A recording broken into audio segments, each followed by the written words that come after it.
nervous, on the surface I look fine. My brain feels heavy, my traumatized mind. And I'm so tired, I can't feel my eyes. Whoa, whoa.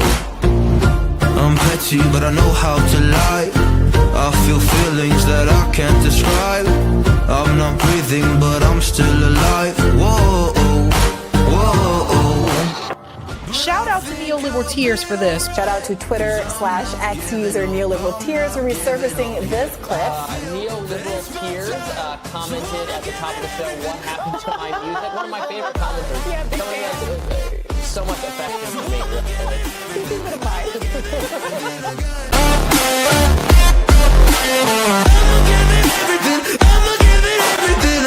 Prepare for a holiday season of neoliberal tears.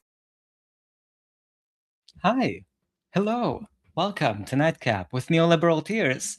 It is nighttime, and I'm your Nightcap, Neoliberal Tears. Good to see you. Thank you for joining. So it's been an exciting few days for liberal commentators like my lifelong op, Ryan Grimm. Such a beautiful time that they're going through. You know, spring is coming to the Northeast also, so they're happy about that. They're also happy that maybe they're getting their rebrand of the Democratic Party, and maybe they're hoping that pro-Palestine voters are back in the coalition, back to change the Democratic Party from within. We'll see if that works. I don't want to sound like such a party pooper. The truth is that, you know, it's nice, in my opinion, right? It's nice that we had Zionists lose their elections, even if they're replaced by liberal Zionists like Brad Lander. I still think it's a net positive that genocide apologists, unapologetically genocide apologists like Dan Goldman lost their election. I think that's a reason to celebrate, even if briefly. You know, so that's putting a lot of fuel in the gears of people who have been arguing that the Democratic Party could and should be reformed, taken over by leftists. You know, so there is hope in that project. There seems to be, at least for the moment. So I wanted to, I guess, play some reactions from the left commentariat community, of which I am now a part, apparently. To sort of try to make sense of the question of, will these new additions into the Democratic House be enough to change the Democratic Party in a pro-Palestine direction, not just the triangulated, will withhold certain offensive weapons and not others, so that all of our party members can be, you know, we'll find the one common denominator that all 200 of us can agree on, and our donors. So, or will the Democratic Party change them, as has happened so often? I think it's an open question. So I guess I wanted to first play the reaction from friends of the show, Rania Kalek and Zoe, whose last name I will learn as soon as I start playing this. And yeah, let's see their reaction to last night's primary victories by certain pro-Palestine candidates and one liberal Zionist. This guy, like Dan Goldman, is so bought by the war machine, so bought by the pro-Israel lobby. He led an effort against Rashida Tlaib years ago to censor her for opposing genocide, and he framed it as anti-Semitism. Like, good riddance, getting rid of that piece of shit.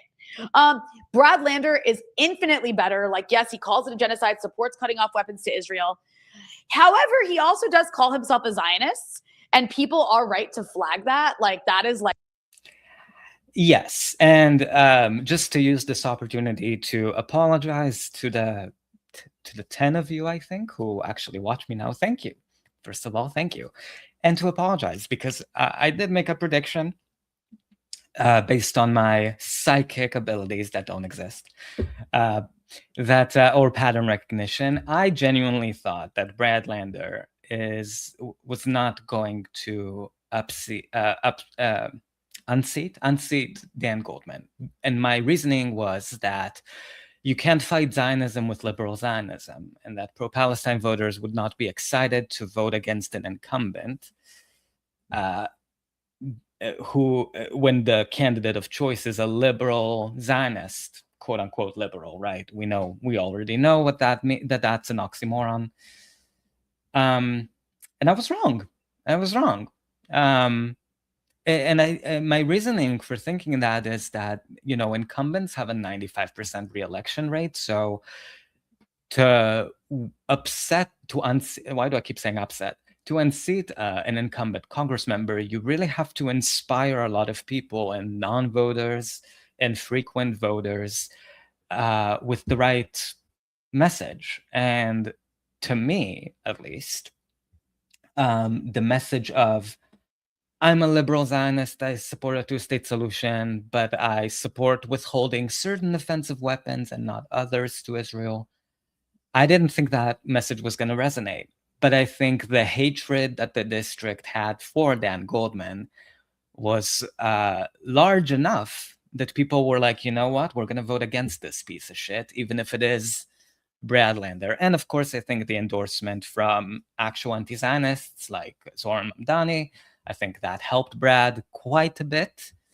But yeah, just to eat my words a little bit, I was wrong. Brad Lander, as a liberal Zionist, was able to defeat an illiberal Zionist. Now, the question is,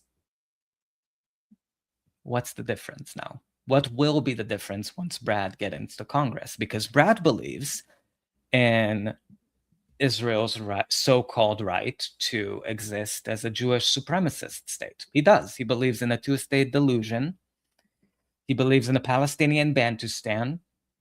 He was endorsed by J Street. Brad Lander was endorsed by J Street.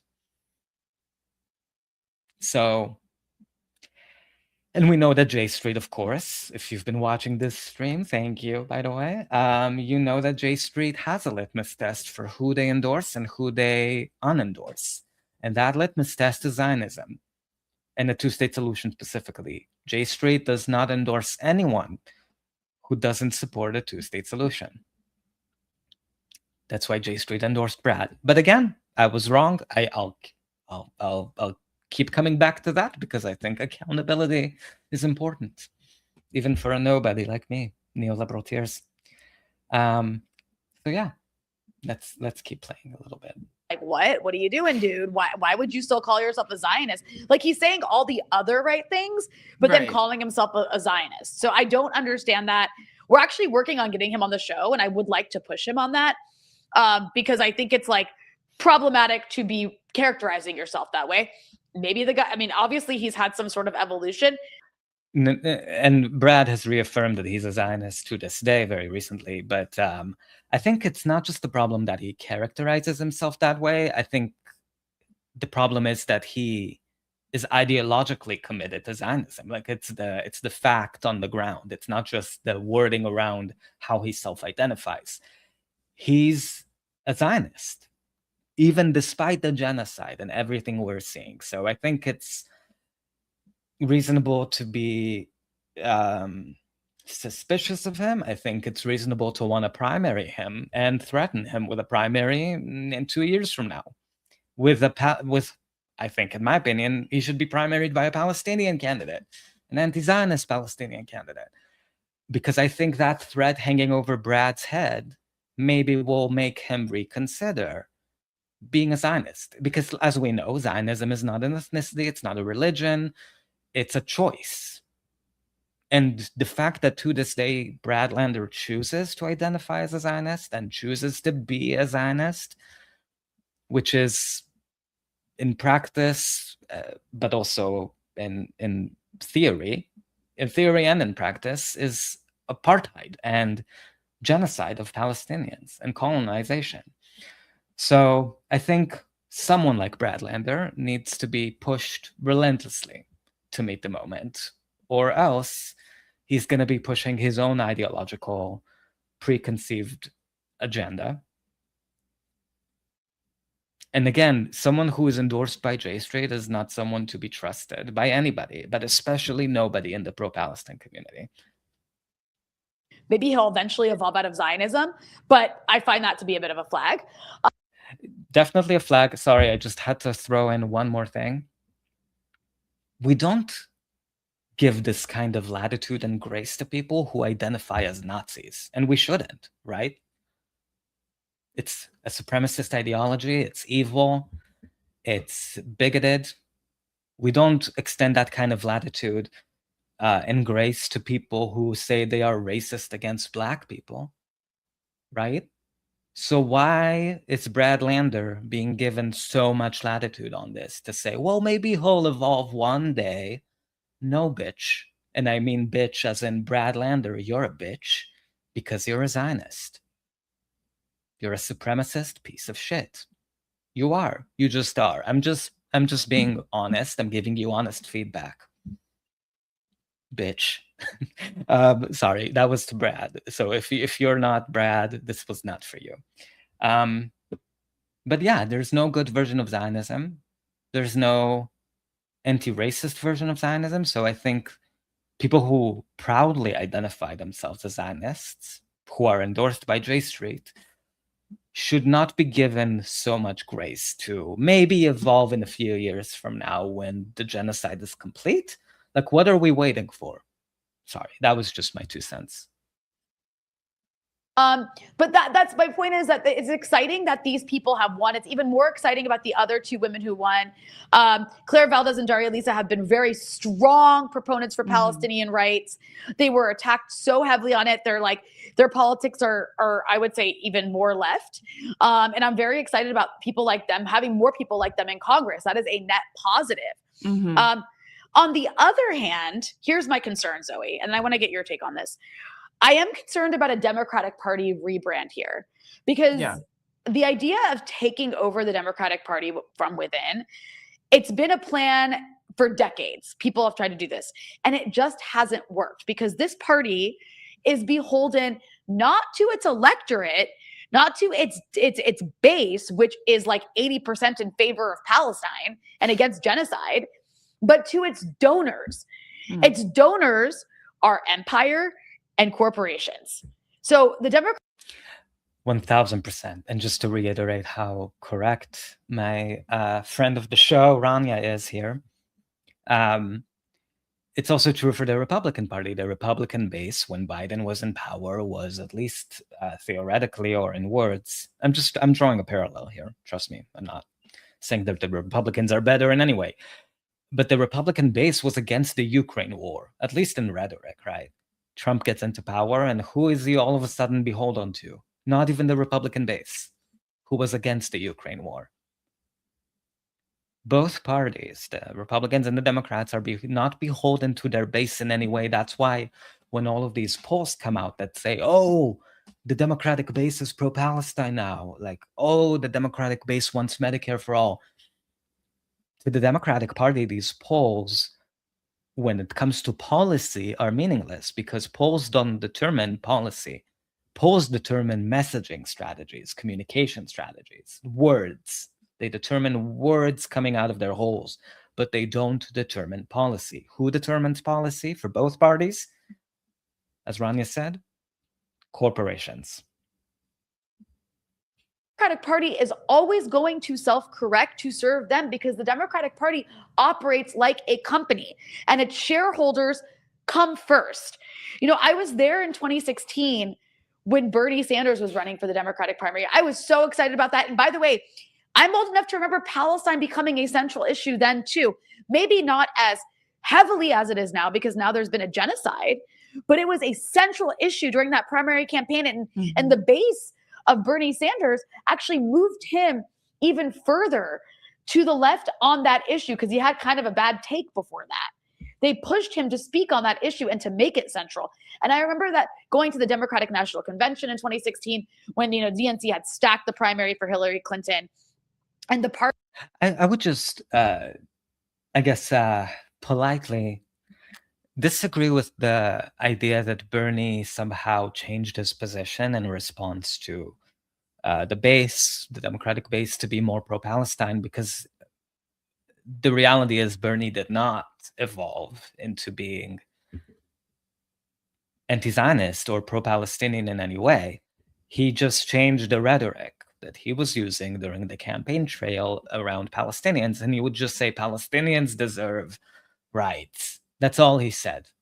And at the time, sadly, our people's litmus tests was so sort of on the floor that nobody really challenged him on it enough. And also, he was running against Hillary, who's a neocon, war hawk,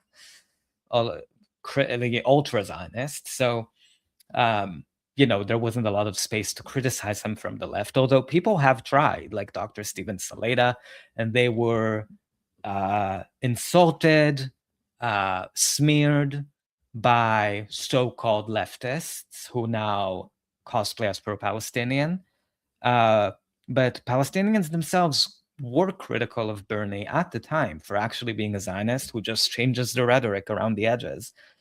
And so, yeah, I would take issue with framing this as if Bernie was somehow responsive to the base. I think the base is pro-Palestine. It's just that Bernie never will be.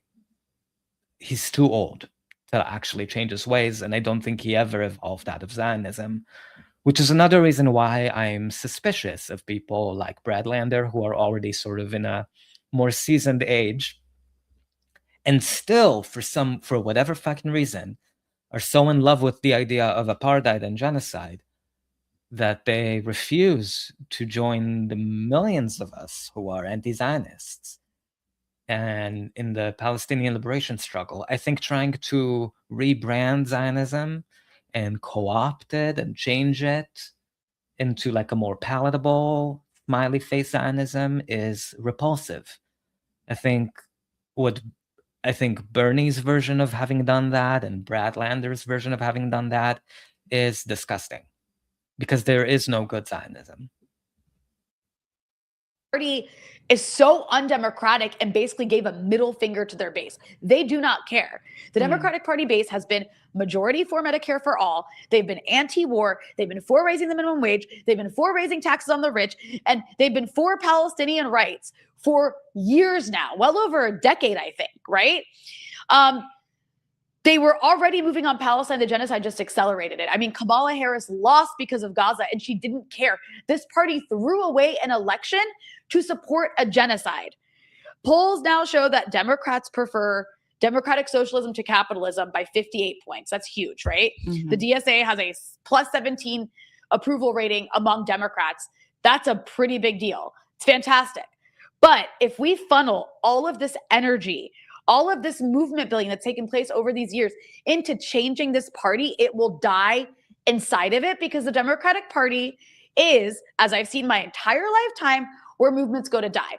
I'm not saying that people shouldn't run in primaries. I'm not saying that these corporate hacks should not be primaried. It is, again, a net positive to have more people like Zohar and Mamdani in Congress in the Democratic Party. That is good and that's beneficial, right?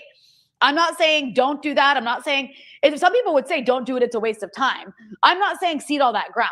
I am just saying that can, and I'm not saying like that this is what anyone's necessarily doing. It is what. I hate that Rania is sort of like backtracking a little bit, because she made some excellent points right up until now. And I mean, she's going to make them again because she's brilliant. But I hate that she's sort of walking it back, because the reality is that let's say two, right?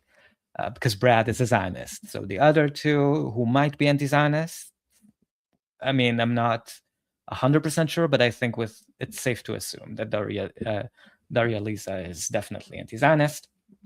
The reality is that having two, let's even say three anti-Zionist junior members joining the Democratic House next year is not going to change the Democratic Party.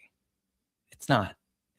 It's because it's counteracted by 200 other members who are fanatically Zionist and corporatists, mostly.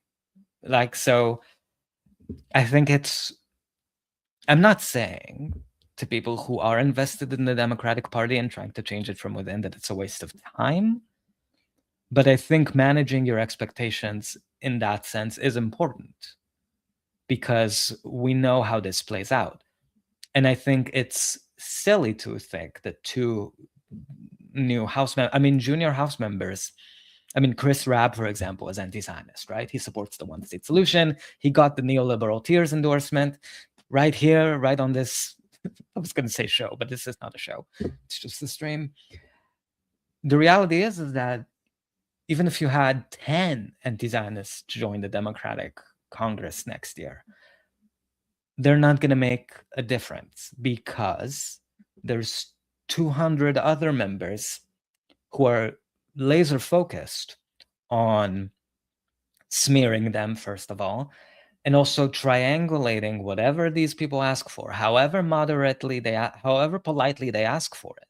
Even if they ask to withhold certain offensive weapons and not other offensive weapons, even if they moderate themselves and water down their anti-Zionism to death, it will never be enough for the people like Brad Schneider, who have been in the Democratic Party for fucking decades, for Hakeem Jeffries, for people who have had seniority in the House and who are committed Zionists. They are not going to give some junior House members any power or any committee seats, really. So this idea that the Democratic Party is changing, I think, is farcical. Farcical. And I'm not saying it's wrong to run in a primary. Fuck. It's tempting. It's tempting to actually think, well, maybe we just need to replace the shitty members with new ones and then we'll see change. I think it takes more than 3 House members. It just does. And it takes more than 10, it takes more than 20, it takes more than 50. That's why I'm sort of, I know people who are trying to work from within the Democratic Party and bring it along to where people are in terms of supporting the one-state solution from the river to the sea, and making that a central Democratic Party commitment. And I love those people. I think they're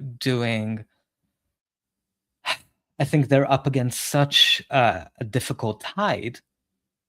And I hope they succeed. I genuinely hope the Democratic Party somehow, by some miracle that I can't foresee, becomes anti-Zionist and all of a sudden switches gears and says, you know fucking what? We support equal rights from the river to the sea and the right of return of all Palestinian refugees. It's a new Democratic Party. It's a new dawn. It's a new day. It's a new life for me. And we're feeling good. The future is anti-Zionist. And now so are we. I would love nothing more. I think what's more likely to happen, though, is that even in a world where the Democratic Party, this is sort of a fight that I'm having within myself, right? Or an argument I'm having with myself. It's sort of this idea that even if let's say the Democratic Party adopts Congressmember Rashida Tlaib's, my president, position of one equal state from the river to the sea and the right of return of all Palestinian refugees. Even if they say it, will they actually fight for it beyond the rhetoric? Because the Democratic Party now says they want to tax the billionaires. Did they do that? Did they even pretend to do that? Did they even reverse the Trump tax cuts when they had the Senate majority, a House majority? Democrats said they cared about abortion rights. That's partly why Biden won in 2020 and why they got a Senate majority, a House majority in 2021. Did they codify Roe v. Wade? Of course not, because there is not even a gap. It's an entirely different universe between what Democrats say they care about and what policies they actually pursue on paper. That's why I think even if we get the Democratic Party to somehow commit to equal rights from the river to the sea and the one-state solution, that's not getting them to follow through on it. You see what I'm saying? They already triangulated an arms embargo into the Block the Bombs Act, quote unquote, which halts certain offensive weapons, but not other offensive weapons. So really the enemy here is triangulation. And I don't see a universe where the Democratic Party stops doing that. I wish we lived in that universe. And whatever gods exist who decide they want to, shift us into that timeline, I would be all for it. that some people are doing. That is not revolution. That is one tool to be used, and maybe changing a very, very rotten system, tweaking it at the edges where you can, and actually can benefit movement building later on. But that is not the ultimate solution here. And that's where I get concerned. So, I mean, I'm of two minds on this. I'm very excited that you're going to have, you know, people in Congress like these two women who won in New York City, that you're, you know, I'm excited, you know, even though his Nazi tattoo makes me a little bit worried. Graham Plattner is going to be in the Senate. And if he sticks to the things that he said in his platform, that'll be a net positive to have somebody in a senatorial position to be like against war and against genocide and for like. Yeah, I politely disagree with my friend of the show, Rania here, about Plattner specifically. It just came out a few days ago that Plattner actually supports the two-state solution. So he's a Zionist. You know, saying genocide bad is not enough. It's not enough. It doesn't make you anti-Zionist by default. That's not what anti-Zionism means. Anti-Zionism means supporting equal rights from the river to the sea and the one-state solution, you know, equality from the river to the sea. So Graham Plattner is not gonna append that in any way, shape, or form. All of the economic justice we care about. If Abdul Sayed wins as well, his primary, and he wins the Senate, that's going to be a net positive. However, that doesn't mean you stop doing all the other stuff, because those people will need to be pushed once they're in power too, because there is going to be so much pressure on them when they get inside this system, this Democratic Party machine, to capitulate. And it's actually really hard not to, unless people on the ground in the grassroots are pushing you. So I just, it's kind of a warning, I guess. Be excited.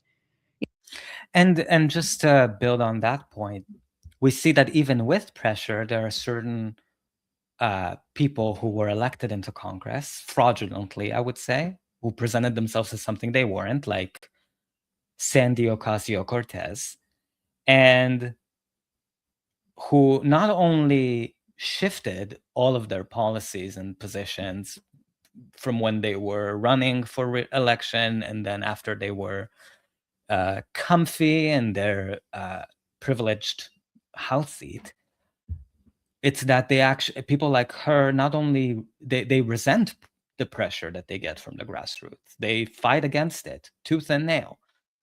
AOC to this day is a Zionist.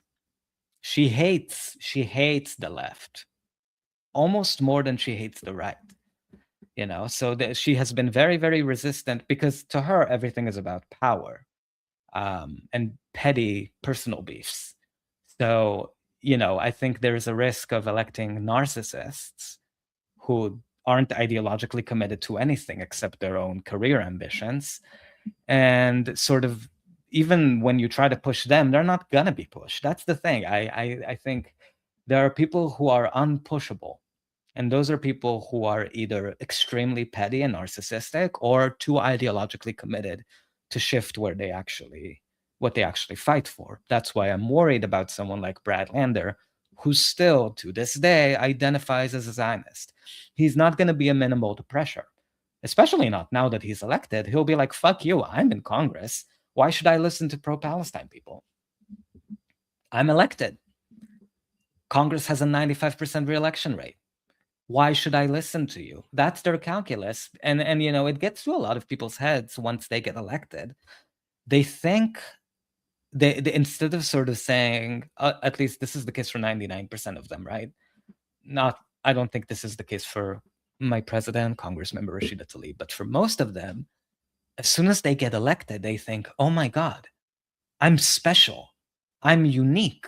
That's why I was like, I'm divinely ordained. Bush believed this, by the way. Like Bush Jr., the Iraq War Bush, the second Iraq War Bush. He actually thought he was sort of like divinely chosen to be president because he was there was just something so special about him. And people who are elected to Congress and Senate feel it's like, what do you call it? Like a hero complex? It's a mental illness where they actually think, oh, I got elected not because I ran on these popular positions that I promised to follow through on. Oh, hey, Fascism Watch. Long time. Good to see you. How have you been? I'm just talking about how people sell out as soon as they're elected. And they tell themselves that it's because they're so uniquely beautiful and smart and brilliant and the most amazing in the whole wide world. And all of a sudden, all of these promises that they made to people who actually voted for them just fall by the wayside. And they're like, no, I was elected because I'm amazing. So that's something to worry about.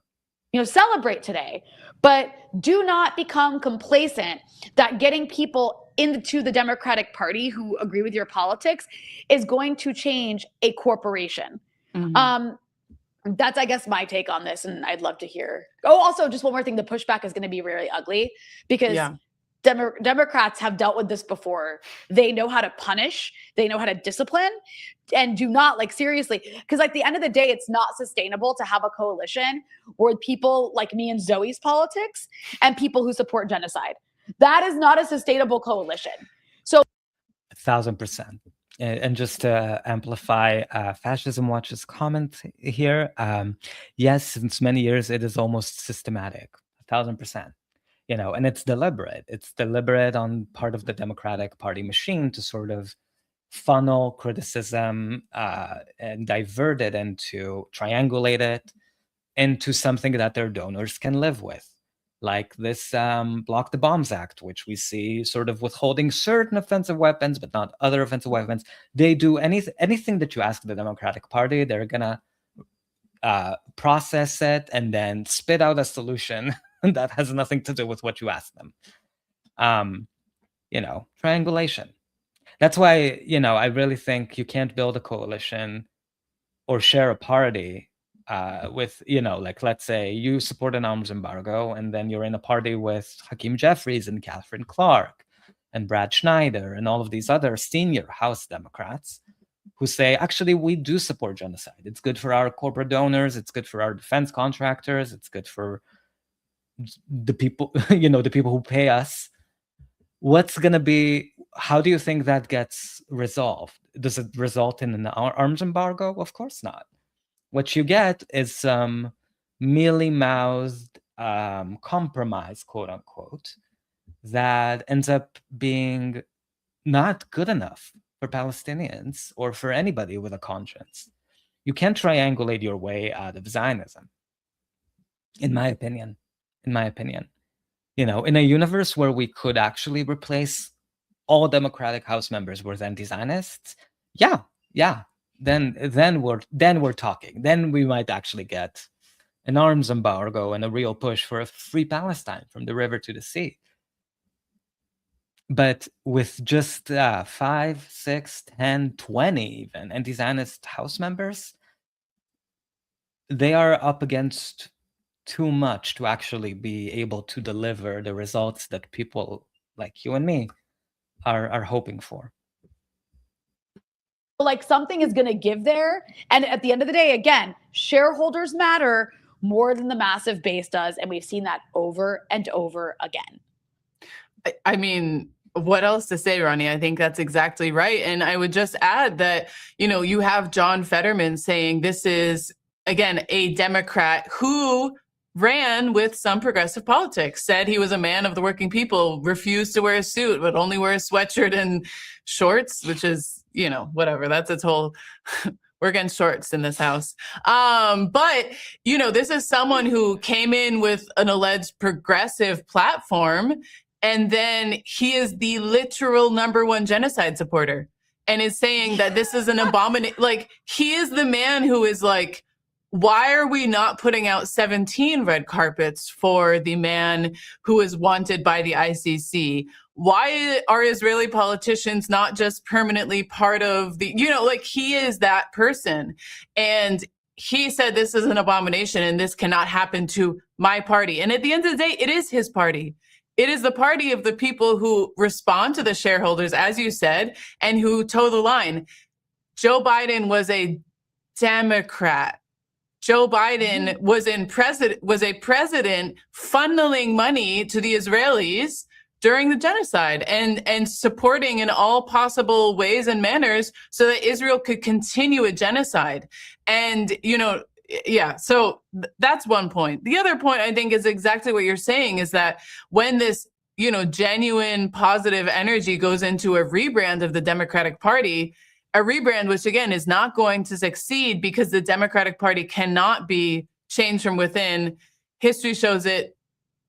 It is just over and over again.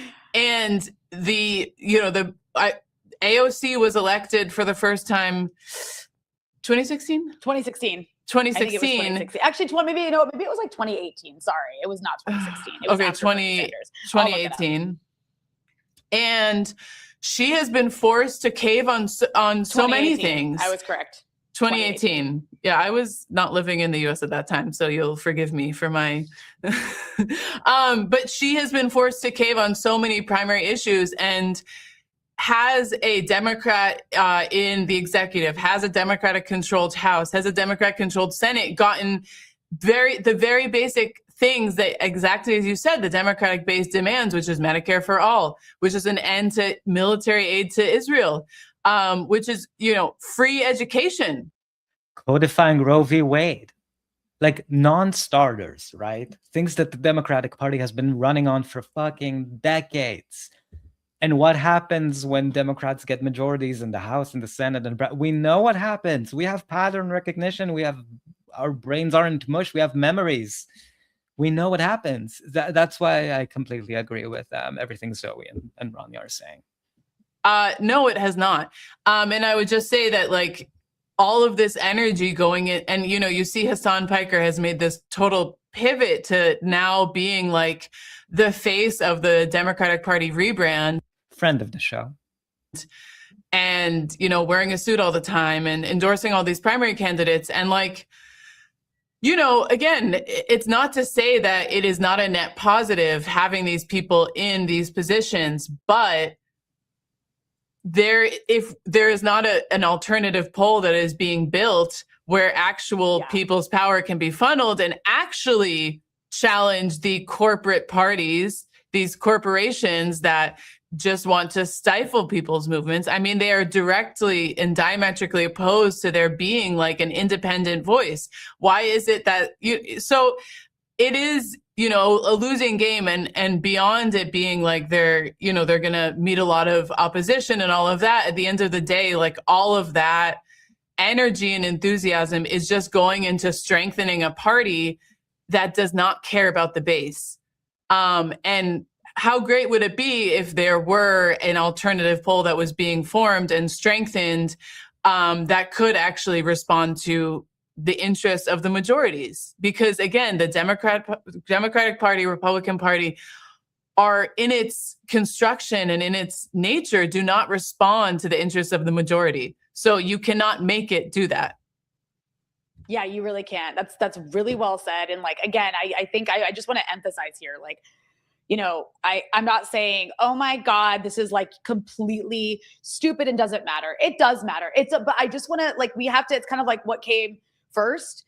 The movement came first. Yeah. Put Palestine center stage. Mm-hmm. And now you've seen it flourish. And this is one of the ways it's flourished. And that's great. And I think that at some point, like, if you have such a groundswell that's angry about the genocide in Palestine, like that's going to eventually be reflected in policy at some point, because we still are some sort of bourgeois democracy where like some of the things people want eventually have to matter, right? How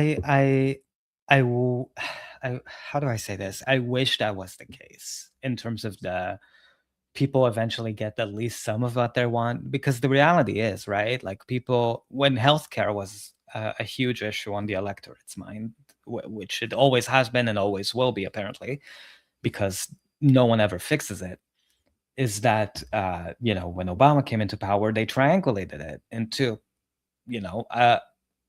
Romney Care.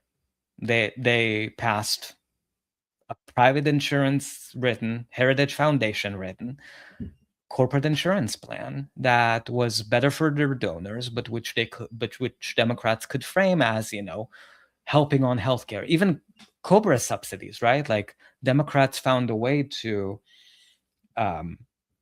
basically triangulate people's concerns about healthcare and saying, hey, we need single-payer healthcare. We need, vision, dental, and eye exams to be covered by insurance companies. We'd like that to be the case. And Democrats say, we hear you. We see you. How about COBRA subsidies? How would you feel about tax credits for buying private insurance on the marketplace? They hear what you're asking and they give you a slap to the face. So this idea that like at the end, I hope that that's what Ronnie is saying will be true, that eventually, because of overwhelming public pressure, the Palestinian liberation movement will win. But I think what we've seen is that both parties are immune to public pressure. They actually see it as a threat, as their number one enemy to sort of manipulate and confuse and placate with false solutions. So as much as I would like that to be true, I think it's going to have to come from outside of the two-party framework to really have an impact. But I could be wrong. I hope I'm wrong. I actually hope I'm wrong. And so that's what you're seeing happen, and that's fantastic. But do not rest on this. Like, do not say just because the mini Mamdanites or mini Mamdanis or whatever language that we saw you use by Mike Johnson. Do not say just because there's now mini Mamdanis popping up around the country, the work is done. It is not done at all. You need to hold these politicians accountable. And you know what? Like, that's great. Mamdani's such a kingmaker. Now that he's demonstrated how much he can win, does he really still need Jessica Tisch as his NYPD commissioner? Like, he should be pushed on these things. And listen, he's done some great stuff. He didn't go to the New York Israel Day parade like Letitia James did, who's, by the way, basically come out against him endorsing these candidates in a New York Times article. It was kind of hilarious. I'm like, wow, lady, you really just like, this is what I'm saying. Like, how are you supposed to be in coalition with these people who like rub elbows with fascists? You can't. And this is why this cannot work. There is no scenario where the Mamdanis of the Democrats and the Chuck Schuners of the Democrats can remain in one party. Maybe they can come together against certain things, just like sometimes Democrats and certain Republicans can come together against like a Trump policy. But as a party, it just doesn't work. It is a pipe dream. And it's like, if you rest on that, the movement will die. And so that's like where I guess I'm just raising the warning alarms here, is like, do not bank on that to fix the genocide in Gaza. And also pay attention, because yes, like, I think these candidates are fantastic, but just watch. It happens every time. They are going to have to temper their language. The second you win a little bit of power, it makes sense because of the conditions around them, because they're entering into a corporation that knows how to punish and discipline, and you have to pick your battles. Just watch the language become tempered. It will. It always happens. And that is why these can be your allies. Absolutely. It's a net positive, but this is not the leadership of a movement. These are your allies inside of a system that is rotten, that can benefit you and be helpful, but the movement work needs to continue. So do not stop doing the work. Do not stop doing the work. My name is Neoliberal Tears, and I approve that message. So just to build on Rania and Zoe's points about how people act one way before they're elected and differently after they're elected, when the fame gets to their heads, I thought this was interesting to sort of react to.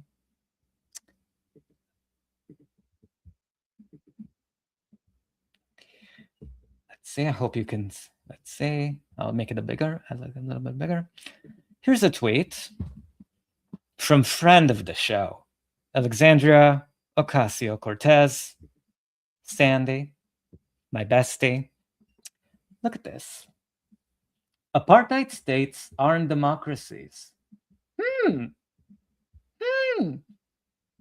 Are they not? That's so interesting. I totally agree. Oh my God. That's such a good take. You're right. Apartheid states are not democracies. So true, Queen. Go off. Go off, bestie. So true.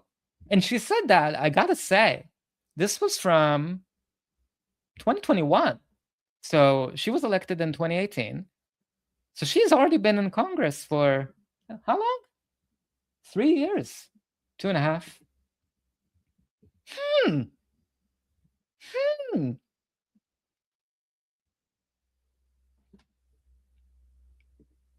Totally true. What changed, Sandy? What happened? What happened, bestie? And let's see the shift, right? This is 4 years later, which feels like a lifetime. I know. A lifetime. Same person. Marjorie Taylor Greene's amendment does nothing to cut off defensive aid to Israel nor end the flow of US munitions being used in Gaza. Of course, I voted against it. What it does do is cut off defensive Iron Domed capacities while allowing the actual bombs killing Palestinians to continue. This is her defending, voting against an amendment that would have cut Iron Dome funding by saying, the Iron Dome saves lives in the middle of a fucking genocide. When she said apartheid states are not democracies, it's almost like she got the timing wrong. She should have flipped those tweets. This is a tweet that belonged in 2021, maybe. Not even then, honestly. How the fuck are you defending the Iron Dome during a fucking genocide? I have long stated that I do not believe that adding to the death count of innocent victims to this war is constructive. So you see, now she's framing Iron Dome funding as helping to save lives. This is 4 years later.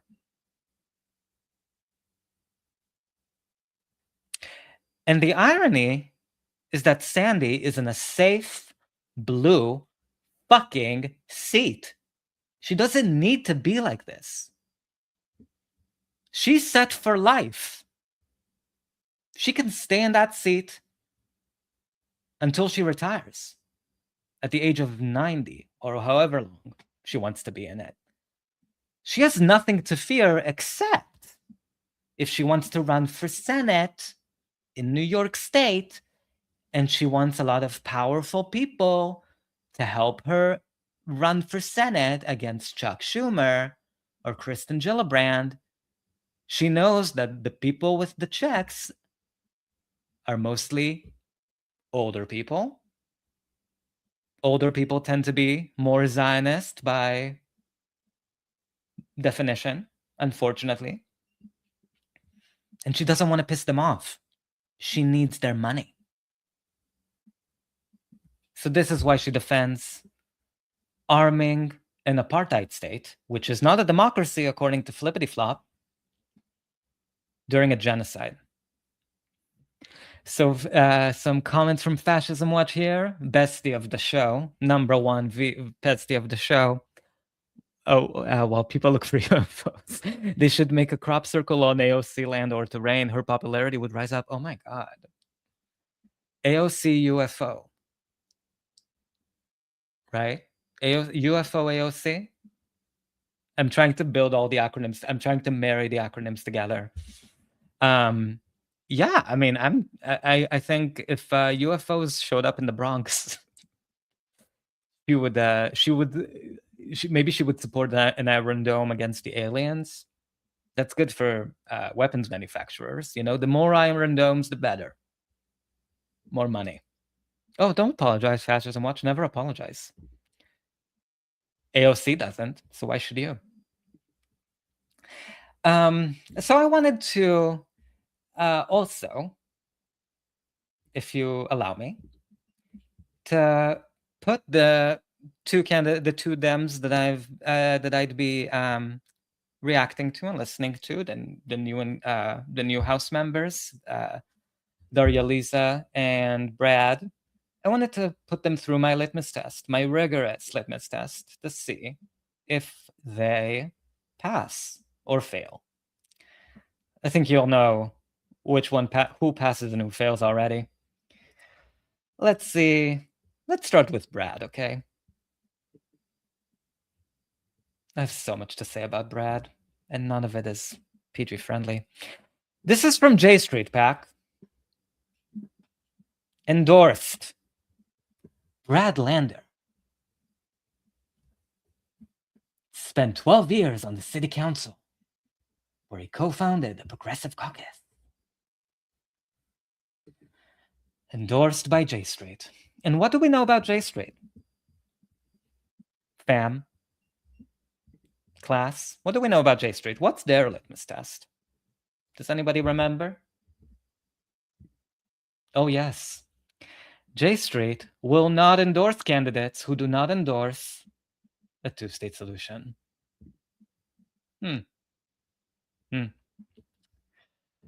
Let's see how the New York Times framed Brad Lander. The failing New York Times. It's funny, when I say that from an anti-Zionist perspective, and when Trump says it, he says it from an ultra-Zionist perspective. Okay, so here's an article that they published in reaction to Brad Lander winning. And to be clear, I'm glad Dan Goldman kicked rocks. I think he's also weirdly, I think Dan Goldman is actually, has some familial connection to the publisher of the New York Times. So it's like, very, very interesting upheaval here. But, here's my cautionary note. Look at this. Are we able to see this? Okay. Among several closely watched primaries across the city and state, the contest in the 10th district was notable for the degree to which it was dominated by questions about Israel.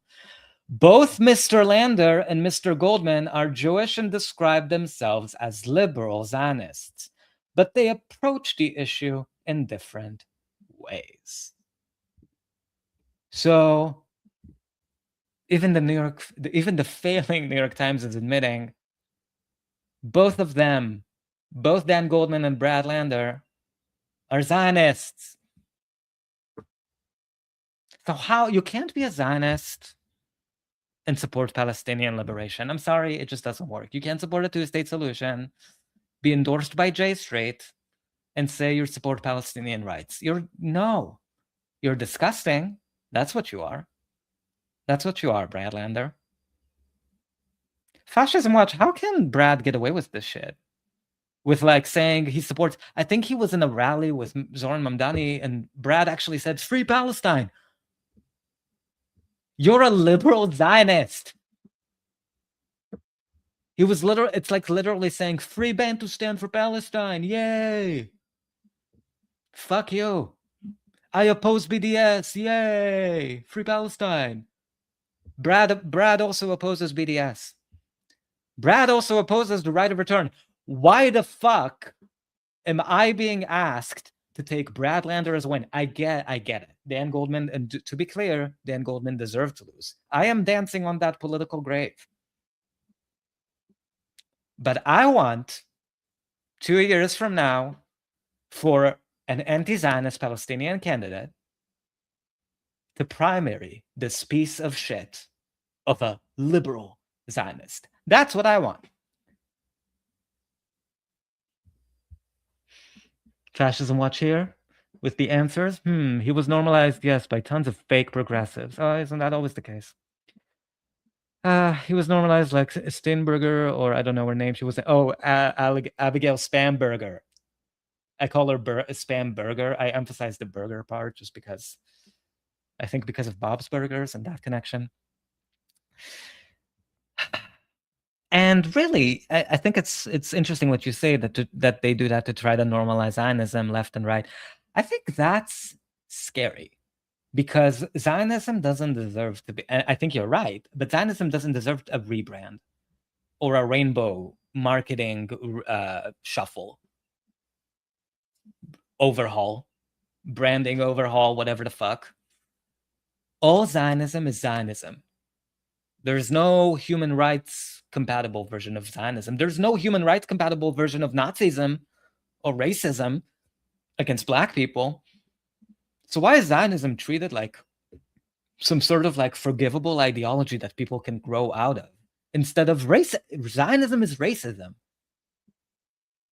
And I don't care how somebody grew up. Zionism is a choice. You can choose to not be that any part of the day that you'd like to. So Brad,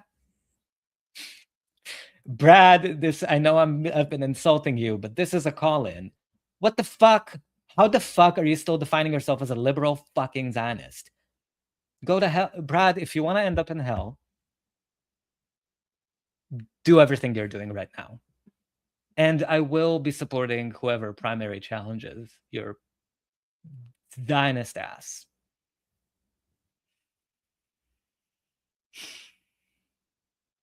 I don't like it. I don't like it. And I think what Fascism Watch is saying is that this is also, and I think this is so true, this is also happening on the right. People like, you would hear Tucker Carlson, for example, say Gaza is going through a genocide. You will even hear him platform certain Palestinian Christian ministers who talk about the brutality of occupation and apartheid. But then you'll also hear Tucker Carlson say he doesn't want Israel to be destroyed. He doesn't want Israel to be annihilated. That's liberal, quote unquote, Zionism. He supports Israel as a Jewish supremacist, exclusivist state with different rights based on religion and ethnicity. He doesn't want it to be destroyed. He just wants to criticize it right up to a point. That's how you rebrand Zionism or repackage it for the unsuspecting eye. And some people are falling for it. A lot of people are not. So I saw this tweet also from an activist and the founder of Within Our Lifetime that I really look up to, Palestinian American human rights organization, Nerdine Keswani. And I feel the exact same way as what she said here. The funny part is Brad Lander is also a pro-Israel sycophant. Glad Dan lost, but hope Brad loses next time to someone who is actually not a pro-Israel sycophant. 1000% agree. Nerdine, please primary Brad Lander. Oh my fucking God, please do it. You should do it. I mean, actually, I don't know where she lives. I don't want to make speculations. But I completely agree. And I'm conflicted because I am grateful that Dan Goldman lost. I genuinely am. I just don't think Brad Lander, also both of them being liberal Zionists, I don't think Brad deserves the seat. I think we deserve better. I think we, the people, and the anti-Zionist community, of which we are all a part, if you're watching these streams, I think we deserve better. Okay. So, I also saw this interview from yesterday. Actually, let's start with this one, okay? Because we've been talking about Braddy Brad this whole time. So he did this interview today, actually, with Meet the Press, Brad Lander. We're also here from Darializa, who I much prefer to Brad. And yeah, let's see how he's adjusting to his career change in his seasoned advanced stage in his life, getting into Congress as a junior member, as a liberal Zionist. Let's see what he has to say. Joining me now is Brad Lander, who won the Democratic primary in New York's 10th congressional district. Sir, thank you so much for joining us. I'm sure you've had a busy week, but I do want to start with your reaction to Tuesday's victory. What message do you hope that your win sends to the Democratic establishment? Democratic voters are clear. They don't want candidates who take corporate PAC money from Wall Street and crypto and AI and APAC. They want leaders who put their bodies on. Excuse me, just gotta interrupt you right here, mister. He took J Street money. This piece of shit, endorsed by J Street, took money from J Street PAC. So you can shit about APAC for all you want. You took money from a different Zionist lobby. You're not better. You're not. On the line and fight hard for working people on the things that matter on housing and healthcare. And they don't want to compromise on anyone's humanity. They're tired of spending their tax dollars for... Look at those numbers. That is that is a stunning victory here. And again, it's 65% of the vote for Brad versus 34% for Dan. That's significant, I gotta say. I think people really hated Dan Goldman, which makes total sense. Because look at that piece of shit face. I mean, they both have shitty faces, but like, I think people really, really hate it. I mean, Dan Goldman voted to censor Rashida Tlaib. He was unapologetically genocidal, although I do believe he was also endorsed by J Street and APAC. He got the double endorsement. So anyway, just had to say that this is a pretty interesting rebuke. And because it's really hard to primary out incumbents. They have a 95% reelection rate. So that is... Gotta say, that was surprising to me. Netanyahu's wars. Yeah, and you don't think the Democratic establishment has been living up to that? Look, there are some fights that Democrats have had over the past year, making clear that making the budget shutdown fight about healthcare. I thought that was good. Next year, I hope we'll do that again, but carry it through to the end and say we're only going to pass a budget that restores people's healthcare subsidies on the exchanges. You see what he's fighting for? We're only going to pass a Republican budget if you give us Cobra subsidies. What the fuck? What the fuck? What the actual fuck? Nobody wants fucking Cobra subsidies, you garbage human. I want to meet one person in real life who said, I don't really care about single-payer healthcare. I just want Cobra subsidies. This is the revolutionary change that Brad Lander is going to bring to Congress as a junior House member. Fuck my life. Fuck my chungus life. That's what it looks like to be fighters and not folders. And that's where I think the line really should be. It doesn't have to be progressives versus moderates. It can be fighters versus folders. Let's be the party that fights for working people. Yeah, well, speaking of fighting, I do want to play something that Congressman Meeks said about yours and other progressive victories on Tuesday. Let's take a listen to that. I am concerned about the words that have been utilized in the past and some of the words that was utilized in the campaign. I'm concerned about dividing the Democratic Party and dividing Americans. I want to be and think that we, once we get in this House, have to be in the business of bringing people together. And you said in your victory speech that you may have been insurgents in the primary, but now it's time to build unity within the party. So how do you plan to do that and ease some of those concerns like those of your future colleagues like Congressman Meeks? People don't care about taxing the wealthy or having health care that they can't afford. What people really want is for the Democratic Party to be unified, to be a team, to pat each other on the back, shake hands, be friends. We just want them to all be friends. That's all we care about, right? We just want the Democratic Party to have parties and be friends with each other. Because friendship is the way. Friendship is the only way. It's not about the journey. It's about the friendships we made along the way. I hate this kind of bullshit team speak talk that like, how will you unify the party? The Democratic Party was super unified in the last time they had a majority again in committing genocide. Was that good? Unity for unity's sake? Who is that good for except corporations who write policies? because they need unanimity or consensus or whatever the fuck to have the votes that they need to pass the bullshit corporate subsidies like fucking Cobra subsidies. Who gives a shit about who in the real world is thinking to themselves, oh, you know what I really want in my life? I want the Democratic Party to just be a little bit more united.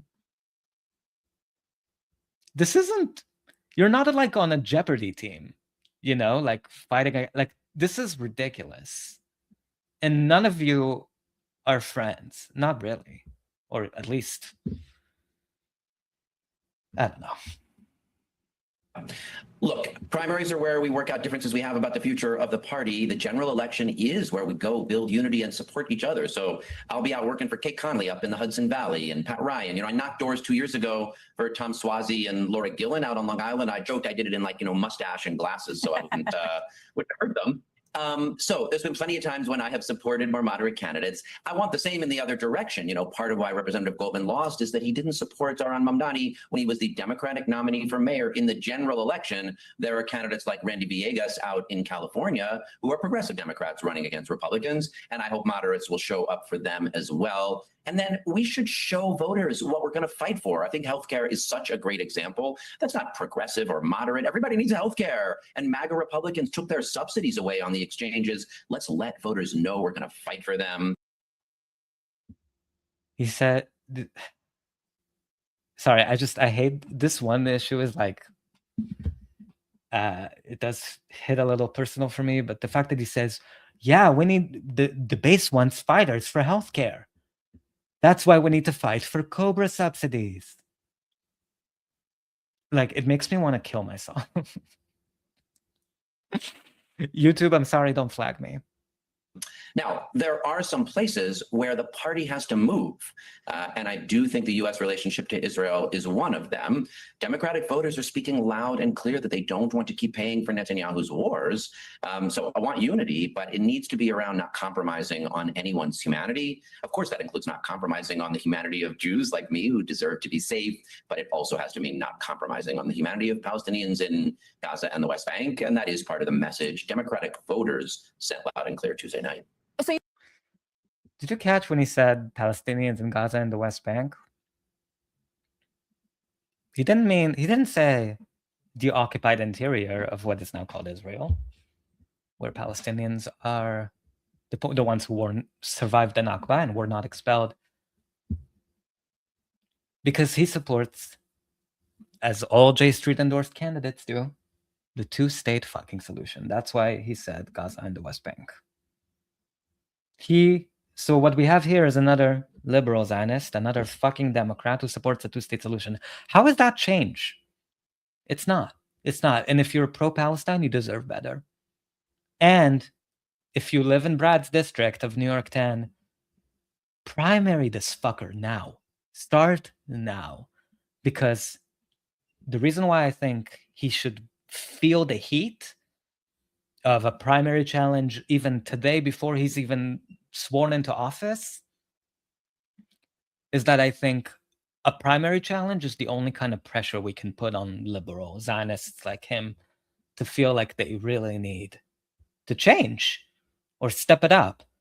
Because in a year and a half, you might be replaced by a Palestinian anti-Zionist who actually has principles unlike you. Yeah, you were better than Dan Goldman in some ways, but guess what? Now you have somebody else much more principled than you breathing down your neck. Please, if you do live in New York 10 and you're Palestinian, do it. You'll have the neoliberal tears endorsement, which is coveted by many. Let's see here from Fascism Watch. This guy is a full loser. The result of false meritocracy. Oh my God, so true. That's their bilateral plan to fully erase Palestine. If there is a future after Trump, maybe Trump will take care of all steps. Say more, Fascism. What do you mean maybe Trump will take care of all steps? In terms of like the genocide or... yeah. Ay.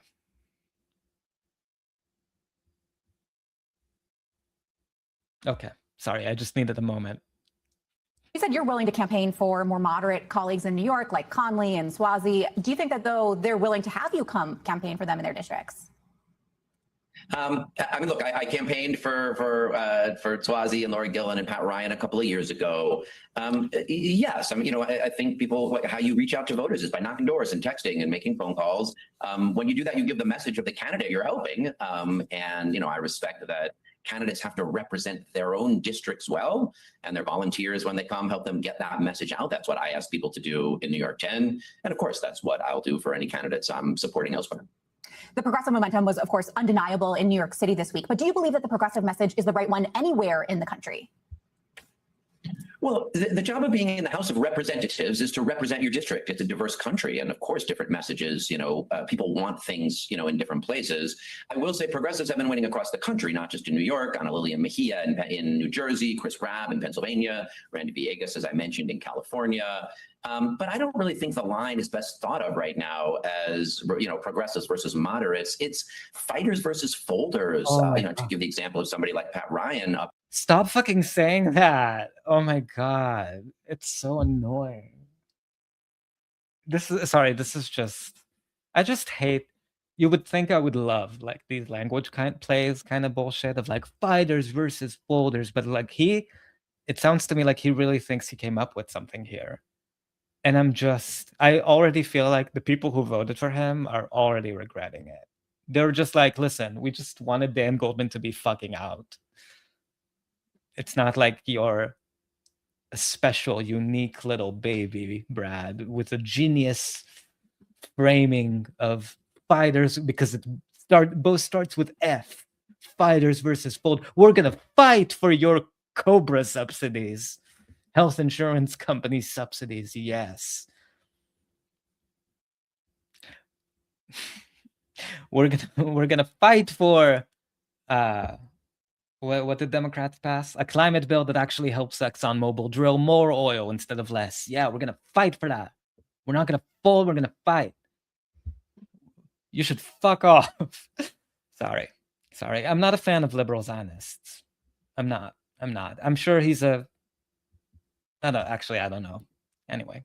In the Hudson Valley, he works with, Democrats to his left, like AOC. He works with Democrats like Governor Hochul. They're welcome in his district. But what he shows his voters is...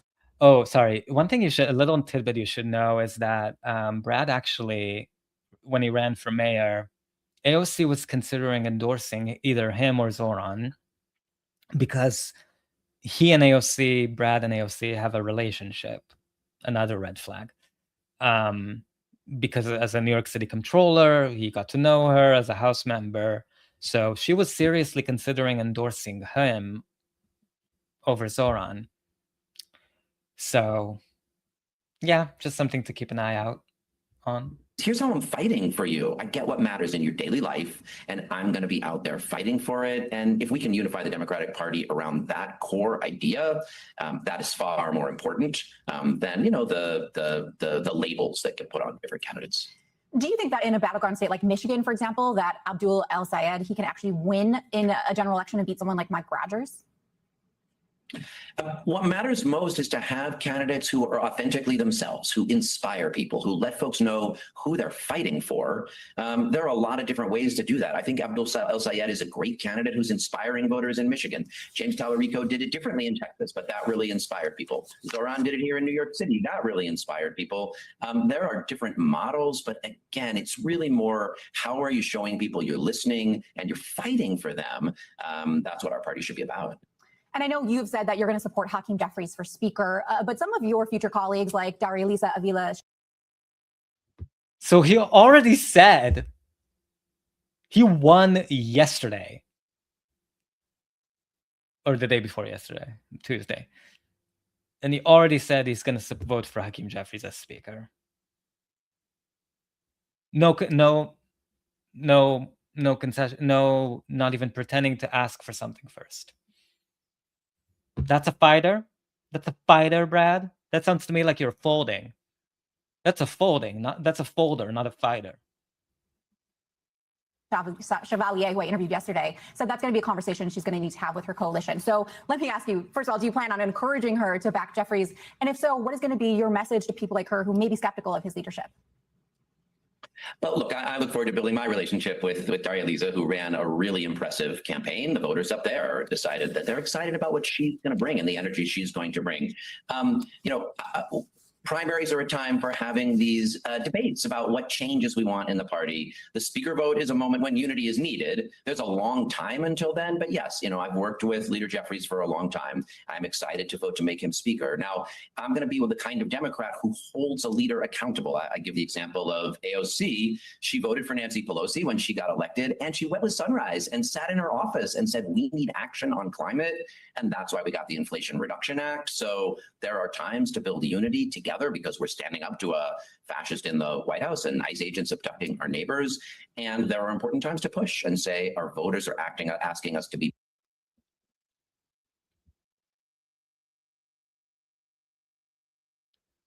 The idea that the Inflation Reduction Act was passed not because of the oil lobby and ExxonMobil and all of these pieces of shit who lobbied extensively, like that, it's their legislation, the Inflation Reduction Act. The idea that they passed it not because of their corporate donors pushing for it. And I showed here how the ExxonMobil CEO even said it was great for their fucking company. It was billions in subsidies to companies like ExxonMobil. The idea that Democrats passed it not because it was good for corporations, but because AOC 6 years earlier did a performative fucking sit-in Nancy Pelosi's office, which she told her about in advance, by the way. It was just for the cameras. The idea that that's why the Inflation Reduction Act passed and not because of all of the corporate giveaways, you're just lying. You're a liar, Brad, and you're a Zionist. I don't know which is worse. Now they say, from Fascism Watch here, bestie of the show, now they say Zoran is the kingmaker, quote unquote. Pathetic and very telling when we think about no kings, liberal bullshit. Oh yeah, that's true. No kings except for the ones we like. This guy, Brad, is a mixer. He mixes tons of toxic people and false leftists. You can't be a liberal Zionist and not be toxic. It's a toxic, it's a racist. You're literally adorning yourself with the moniker of racism and pretending it's a virtue. I think it's a sickness. I think it's a mental illness. Bolder. They want us to stop taking corporate PAC money. They want to reset in the U.S. You took J Street PAC money. You piece of shit. I hate that people like this can continue to take corporate PAC money and just lie and say, oh, we need fighters who don't take corporate PAC money. You literally just took corporate PAC money. It's like the co-optation is insane. It's insane. It's making me insane. U.S. relationship with Israel. Let's listen and build unity around those ideas too. Brad Lander, thank you so much for your time and congrats on the No, win. Brad. No, I'm not thanking you. I think you should go to hell. Okay, so let's see. Darializa, who, to be clear, I prefer much more than Brad over here. She co-founded, in case you haven't heard, she co-founded this organization at Columbia University, Columbia University Apartheid Divest. Columbia University Apartheid Divest is a coalition of student organizations that see Palestine as the vanguard for our collective liberation. We are a continuation of the Vietnam anti-war movement and the movement to divest from apartheid South Africa. We support freedom and justice for the Palestinian people and for all people. We know that true collective safety will arise when everyone has access to clean air, clean water, food, housing, education, healthcare, freedom of movement, and dignity. Financial divestment, academic boycott, stop the displacement, no policing on campus, and the silence. So she's a co-founder of this group, which I think is commendable, and I think it shows a commitment to principles. So let's also see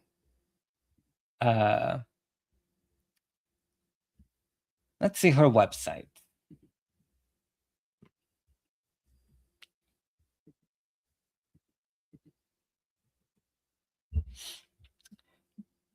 Darializa for Congress. So this is the section I found. I saw that had to do with Palestine. For decades, both establishment Democrats and Republicans alike have used billions of our taxes to fund senseless wars abroad. The U.S. sends more than $3 billion to Israel in military aid each year. We spend $1 billion per day in the U.S. on war with Iran. Meanwhile, more than 100,000 children in New York City's public schools are homeless. We must stop funding the bombing of children and families overseas and start funding the programs here at home that can support our children reaching their full potential instead. Darializa will find to support our families with child tax credits, baby boxes with a mattress, clothing, and other basics, a federally funded savings account for each child known as baby bonds, free breakfast and after-school programs, paid family leave. So, you know, I'm finding it a little lacking because my litmus test, of course, is the one supporting the one-state solution and equal rights from the river to the sea and the right of return of all Palestinian refugees and their descendants. Nothing here really fleshes that, really says anything about that. So I don't know why. I'm not, because I do like her. Out of the three that were elected, I do like her the best. But anyway, so let's hear her interview yesterday with Meet the Press. And see if we still like her afterwards.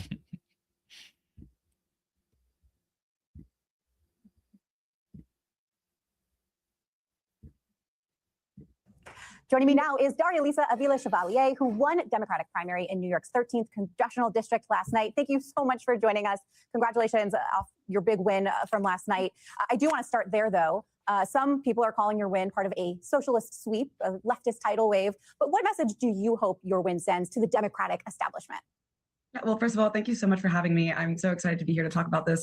And, you know, I think what yesterday's win proves is that the wins that we have been building over the last few years, in particular last year's win with the mayoral race, isn't something that happened in a vacuum. It's something that people have been building towards. It's a working class, multiracial coalition that has been building to make sure that we have government that is actually responsive to the needs of people here in New York City and to make sure that our values are reflected in every single level of government. So I'm so honored to have earned the trust of so many in our district, and I'm so excited to do the work of building with everyone in our district to actually have government that is responsive to their needs. Do you think that Democratic leadership should be on notice? I think we have had establishment politics that has really pushed forward a politics of cynicism for far too long. And what yesterday proved is that folks are more interested in a politics of hope, a politics of life, something that will give us a vision for what we're fighting for instead of merely the things that we're against. And so I'm so deeply excited and honored to have built a coalition of folks who have a vision for what we can build towards, a vision that includes using our resources, our tax dollars, towards eradicating childhood poverty, towards investing in our children here at home instead of in bombs abroad.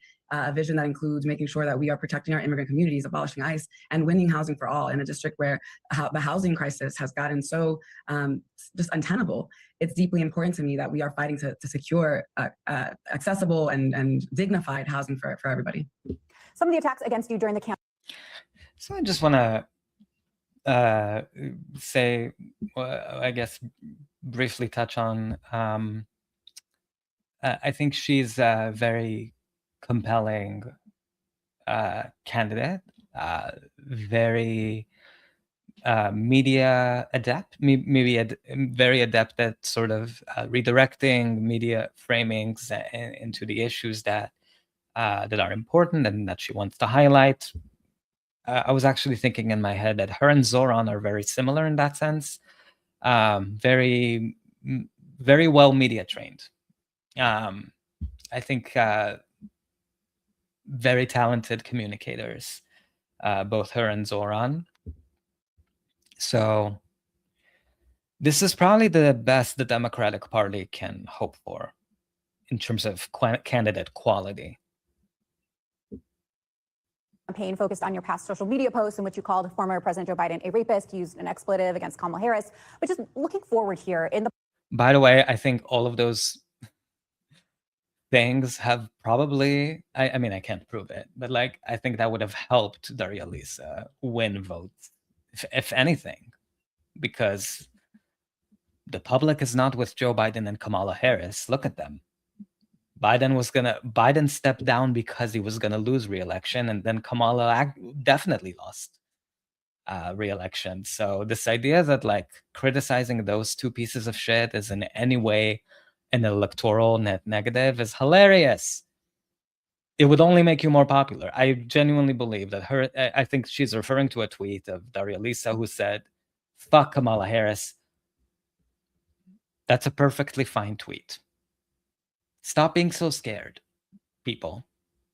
This is politics, okay? We've heard way worse about people who did not deserve it.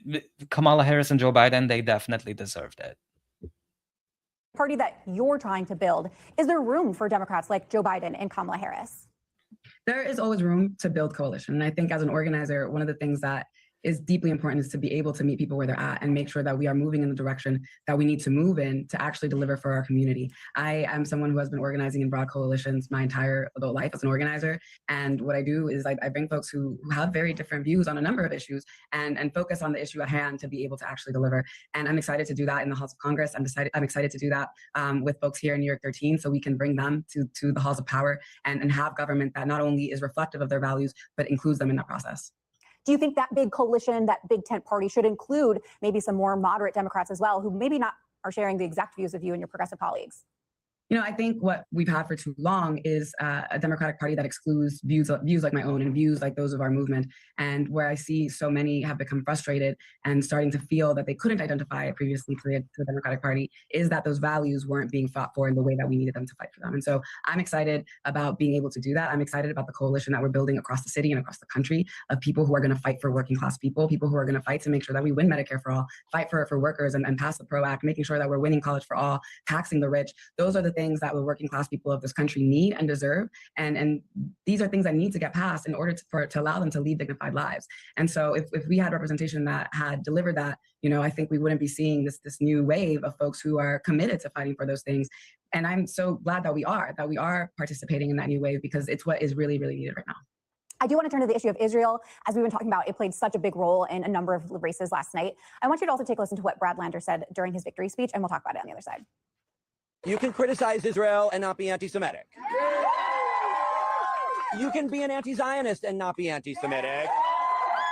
And anti-Semitism, it rises with fascism and with war, and we're amidst both right now. Progressives need to be people who are standing against this, not looking away from it. Do you believe progressives need to be careful that criticism of Israel doesn't sort of tip into anti-Semitism? You know, I've always been very clear that that criticism of Israel and anti-Zionism is something that needs to also fight back against anti-Semitism. I have organized with so many Jewish community groups over the years to fight for Palestinian liberation because those two things are intertwined. Palestinian liberation and, you know, the safety of our Jewish neighbors are one and one. We cannot separate those two things. Anywhere that there's hatred in the world is a threat to everyone in our community. And so we need to make sure that we're uprooting it at every turn. And so I'm so deeply honored to have a coalition of organizations and community members who believe the same, who are fighting for Palestinian liberation, who are also recognizing that the far right, which has been engaging in increasing levels of anti-Semitism, are folks that we need to fight back against because we're seeing a rise in fascism. And that rise in fascism has also been part of the reason that we are seeing a genocide happening in Palestine. Do you think there's room in the Democratic Party for voters who are pro-Israel but against the Netanyahu government? Absolutely. Again, I'm someone who was organized. I have an issue with that answer. I'll play it again because I want to give the benefit of the doubt to new friend of the show, Darializa. Okay.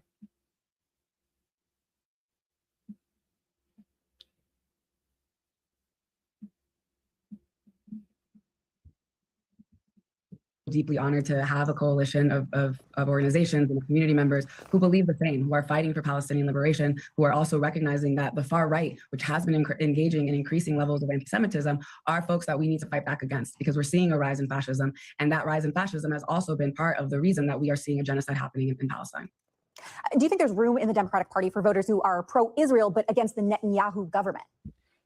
Do you think there's room in the Democratic Party for Zionists? who believe in apartheid, in ethnic supremacy, religious supremacy in Palestine? Do you think there's room in the party that you're trying to change from within for Zionists? Imagine if she asked her, do you think there's room in the Democratic Party for anti-Black racists? Do you think there's room in the Democratic Party for Nazis?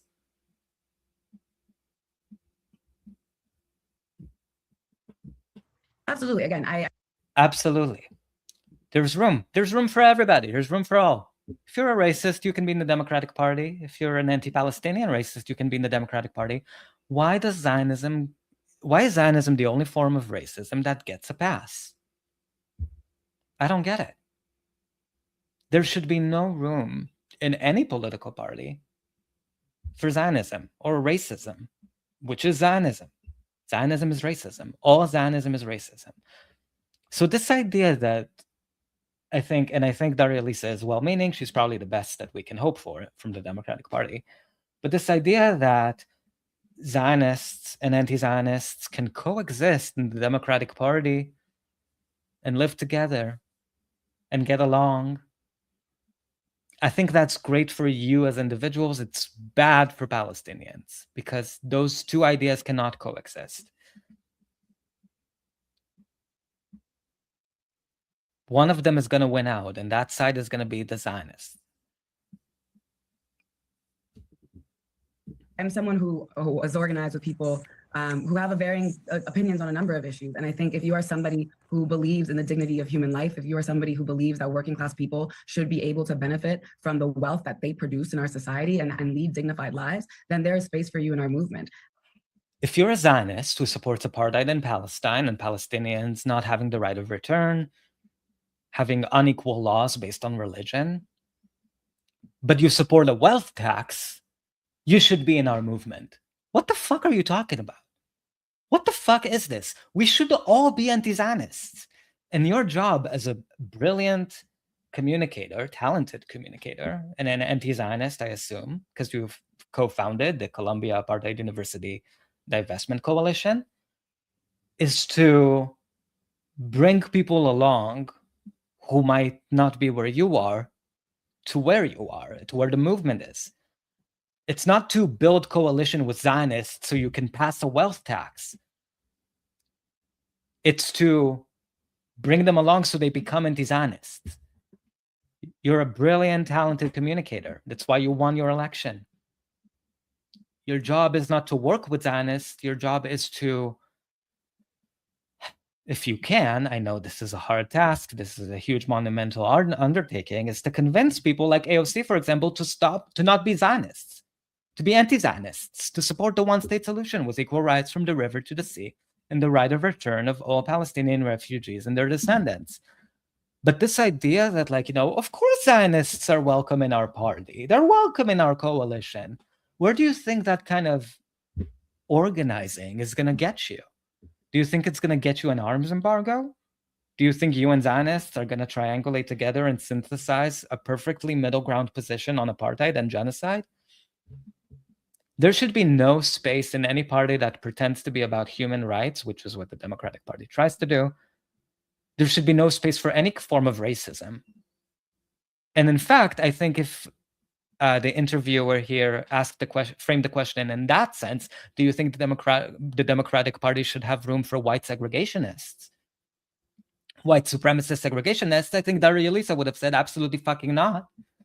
So why do Zionists get a pass? Zionism is racism. So this idea that they're going to help you pass a wealth tax is a joke.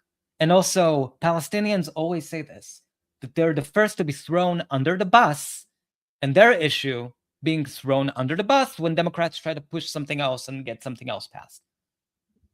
These people in Congress, I can't stress this enough. I said this to Chris Rabb, who is anti-Zionist and supports the one-state solution and the right of return, and who said he would probably vote for Hakeem Jeffries. I said this to him too, and I'm saying this to you, bestie.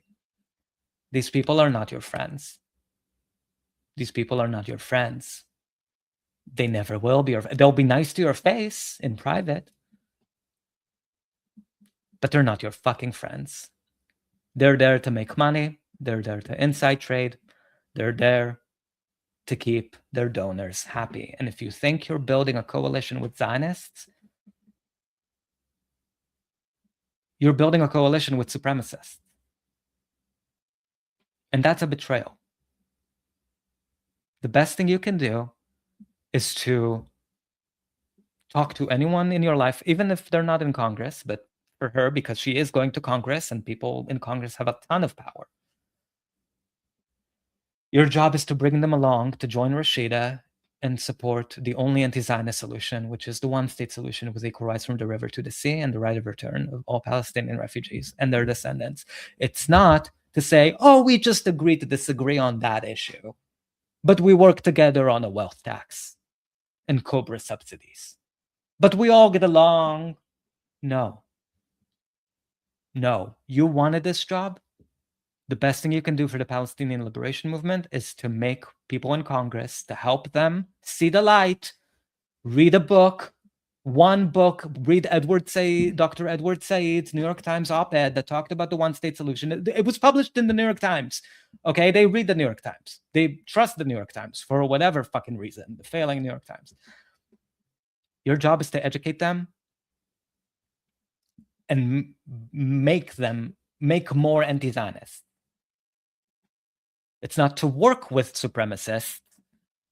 It's to make them abolish their supremacist beliefs. Okay? I welcome everyone into this movement because I think that we really need to fight for human dignity for everybody. And I'm someone who will fight tooth and nail for everyone. I welcome whites. I welcome everybody. I welcome white supremacists. I welcome Jewish supremacists.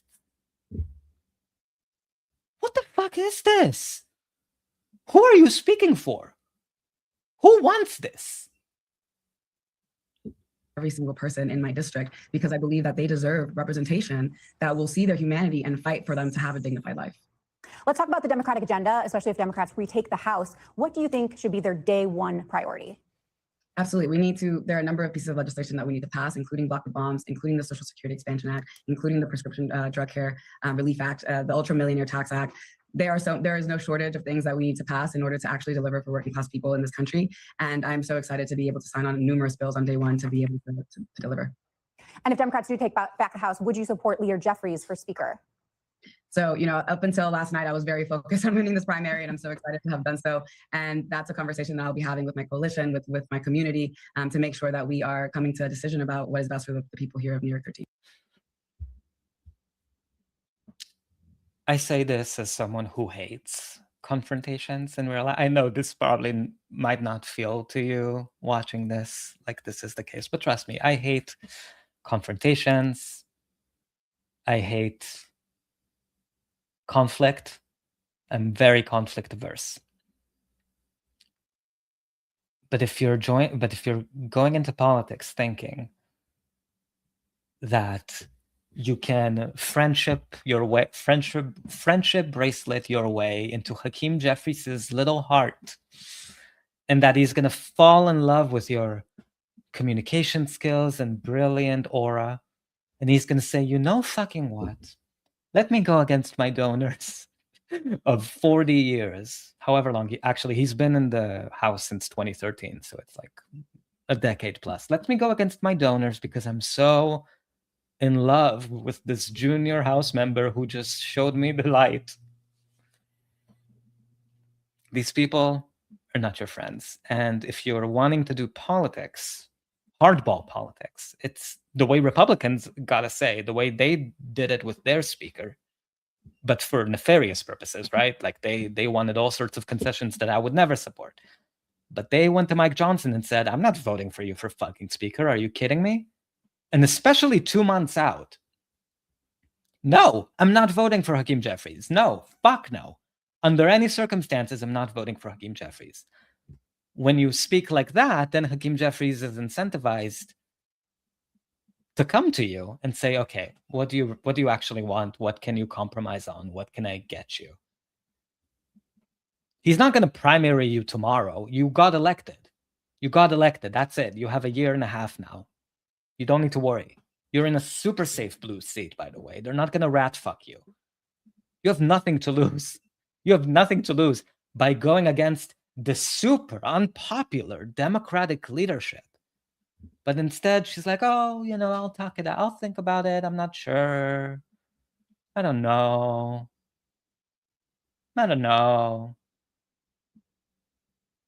Is this why you wanted to join the? Is this your politics? Bringing Hakeem Jeffries along by being super nice in the press? That's the strategy? That's going to make him turn on AIPAC? Are there certain conditions or things that you will be looking for? Yeah, I think I will be looking at what makes most sense in terms of the strategy for how to deliver for New Yorkers. And you also said, can we? Sorry, this is not specific to Darializa, so bestie, this is not against you. Can we stop using the word deliver?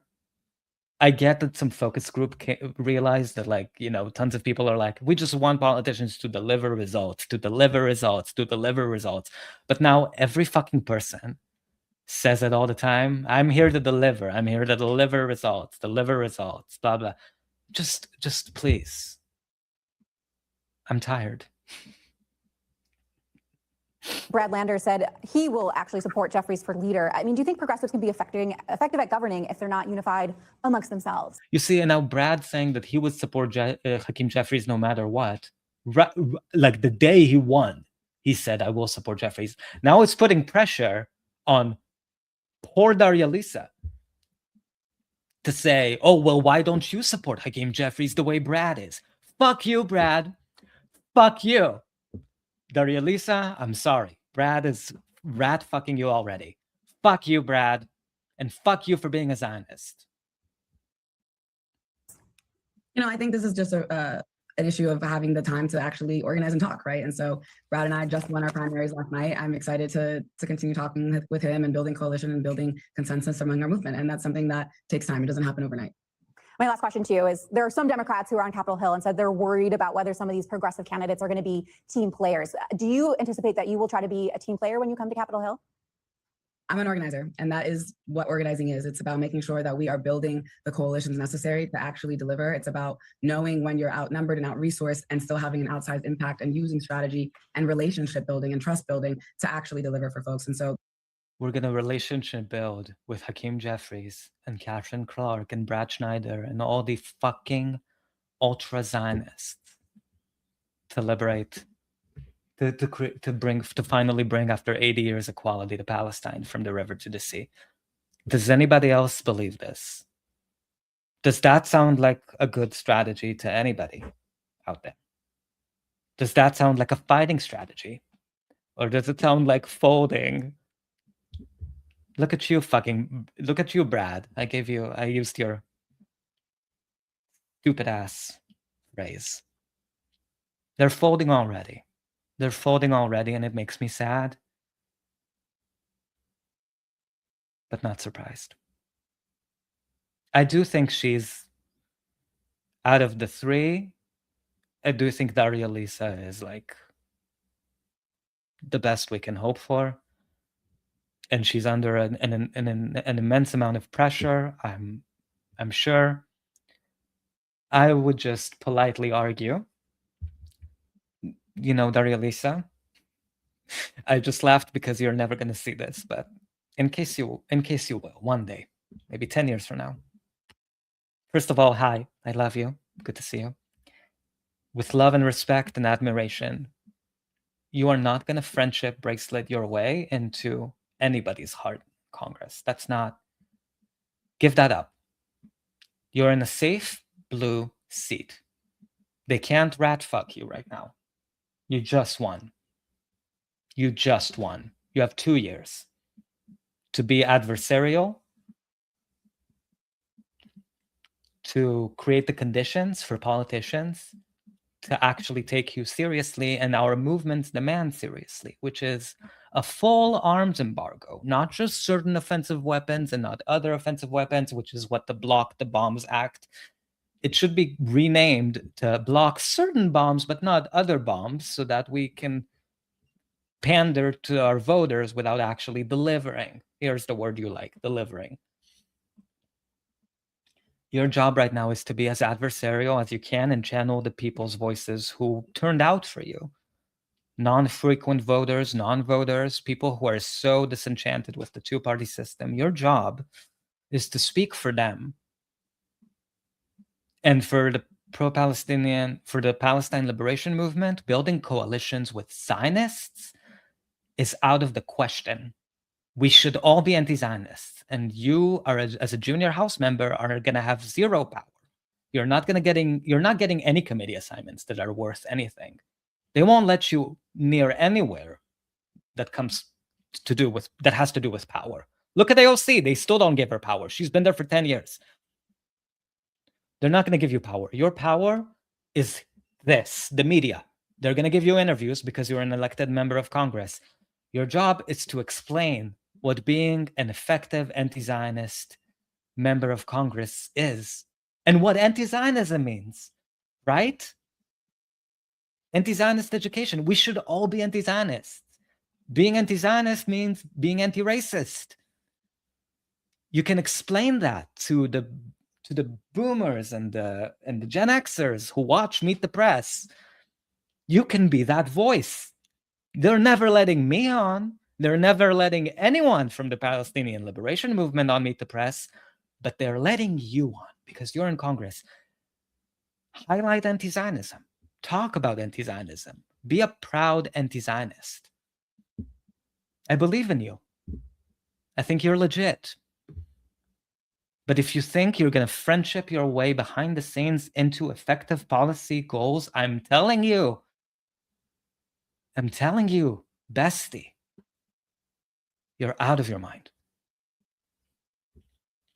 That's what I'm excited to do. And I'm really excited to work with folks who are committed to that same vision. Darializa Avila Chevalier, thank you so much and congratulations on your win. Congratulations. Sincerely, congratulations. I hope you prove the people who voted for you, who are disgusted with the two-party system, I hope you rep them well. They deserve to have a voice in Congress, even if that voice is through the Democratic Party. On the question on whether the Democratic Party can be reformed into a fighting anti-Zionist party or a pro-Palestine party, just to show, I guess, the imbalance of power, I should say, between the anti-Zionists that are coming in, like Chris Rabb and Darializa Avila Chevalier, and the Zionist part of the Democratic Party, which is dominant, at least for now. I wanted to share this interview that Senator Raphael Warnock did with CNN, where he talked about Zionism and how it has a place in the Democratic Party. So let's take a listen.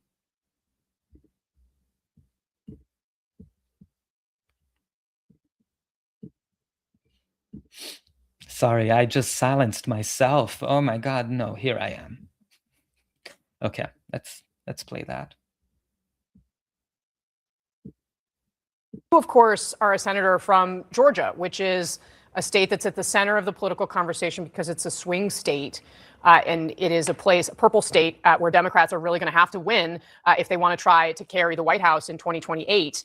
What do you think the future of the party is? Is it the Democratic Socialists of America who won in New York last night?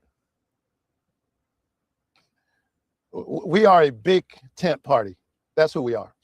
And while we are expanding the bounds of our family and who is a part of the conversation, the Republican Party has become the MAGA cult, the Donald Trump cult, where the only litmus test is fealty and. This is how Kamala Harris lost in 2024, this kind of bullshit. We're a big tent.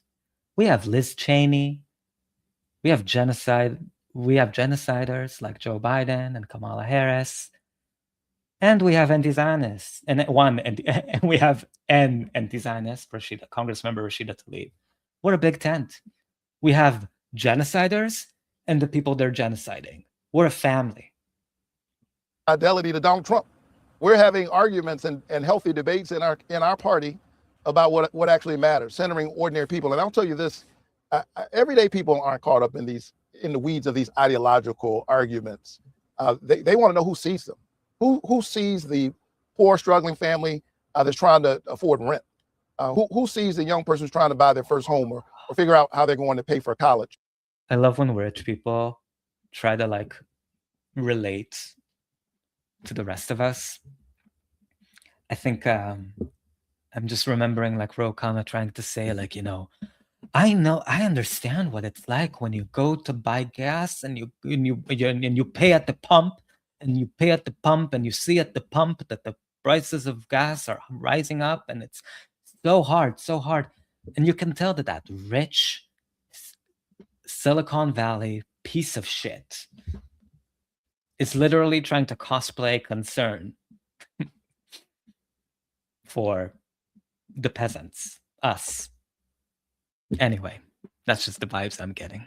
Or pay off the loans. Now they're finding themselves buried in debt. And there are various ways in which we've centered that conversation. I'd rather be having the conversation we're having, which is about the people, than the conversation that they're having on the other side, which is about Donald Trump.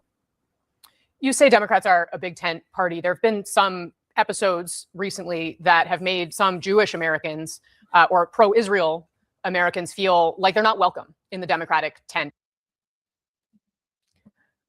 I don't know what your name is, blonde lady, or fake highlights blonde lady, but did you just conflate Jewish people with pro-Israel people? Do you know what you just did? Anyone who watches these streams know what you just did. You did an anti-Semitism.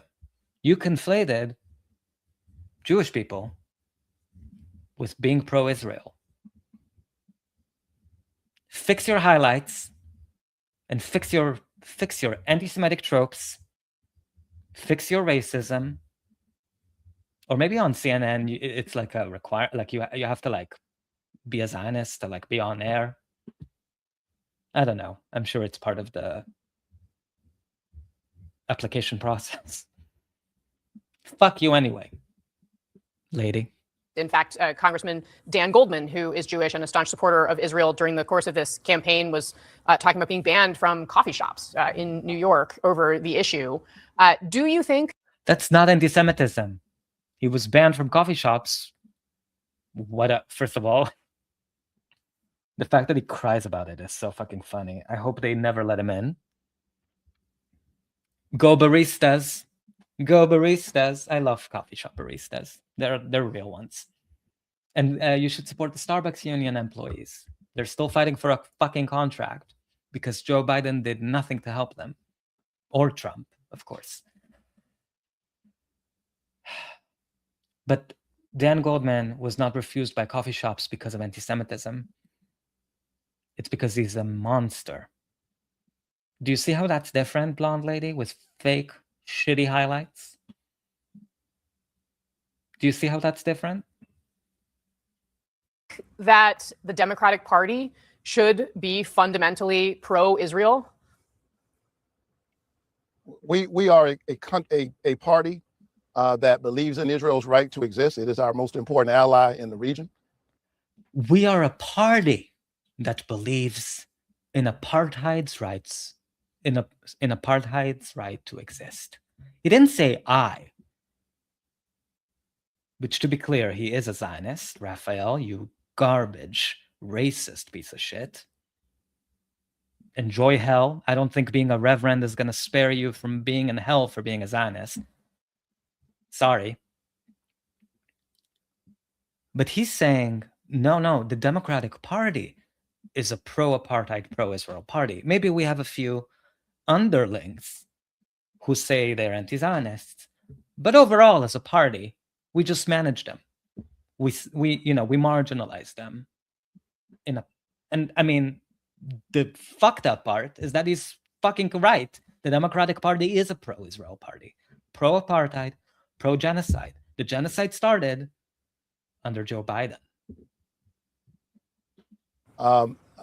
But as a pastor in the Senate, what I try to do every day is to center people's humanity, center the humanity of Palestinian people as they fight for their right to be. And that's what is my north. The right, not the right to vote. Because if Palestinians voted, you know what happens? Israel doesn't exist. Because then Israel loses its Jewish majority, quote unquote, Jewish majority state, quote unquote, if Palestinians could vote, exactly like South Africa, right? Like apartheid South Africa, right? They said they can't let Black South Africans vote, or else they would not be a white supremacist country. And this piece of shit, who I'm sure lived through the struggle of apartheid South Africa and the fight for liberation there, now he's saying that Palestinians are just fighting to be. They're not fighting for the right to vote. They are, you piece of shit, they're fighting for the right to vote. That's what self-determination actually fucking means. But you support their apartheid because your party supports Israel's right to exist as a Jewish supremacist entity, which means ethnic cleansing, which means denying them their rights, denying them their right to vote, and committing genocide to create the demographic realities that would create a fucking Jewish majority state. And you're a pastor? You're a shitty fucking pastor. Star what's right every single day. The notion that all of us are children of the living God. I think Israeli mothers and Palestinian mothers. Not all of us are children of God. You know who isn't a child of God? Zionists, racists, white supremacists. They're not children of God.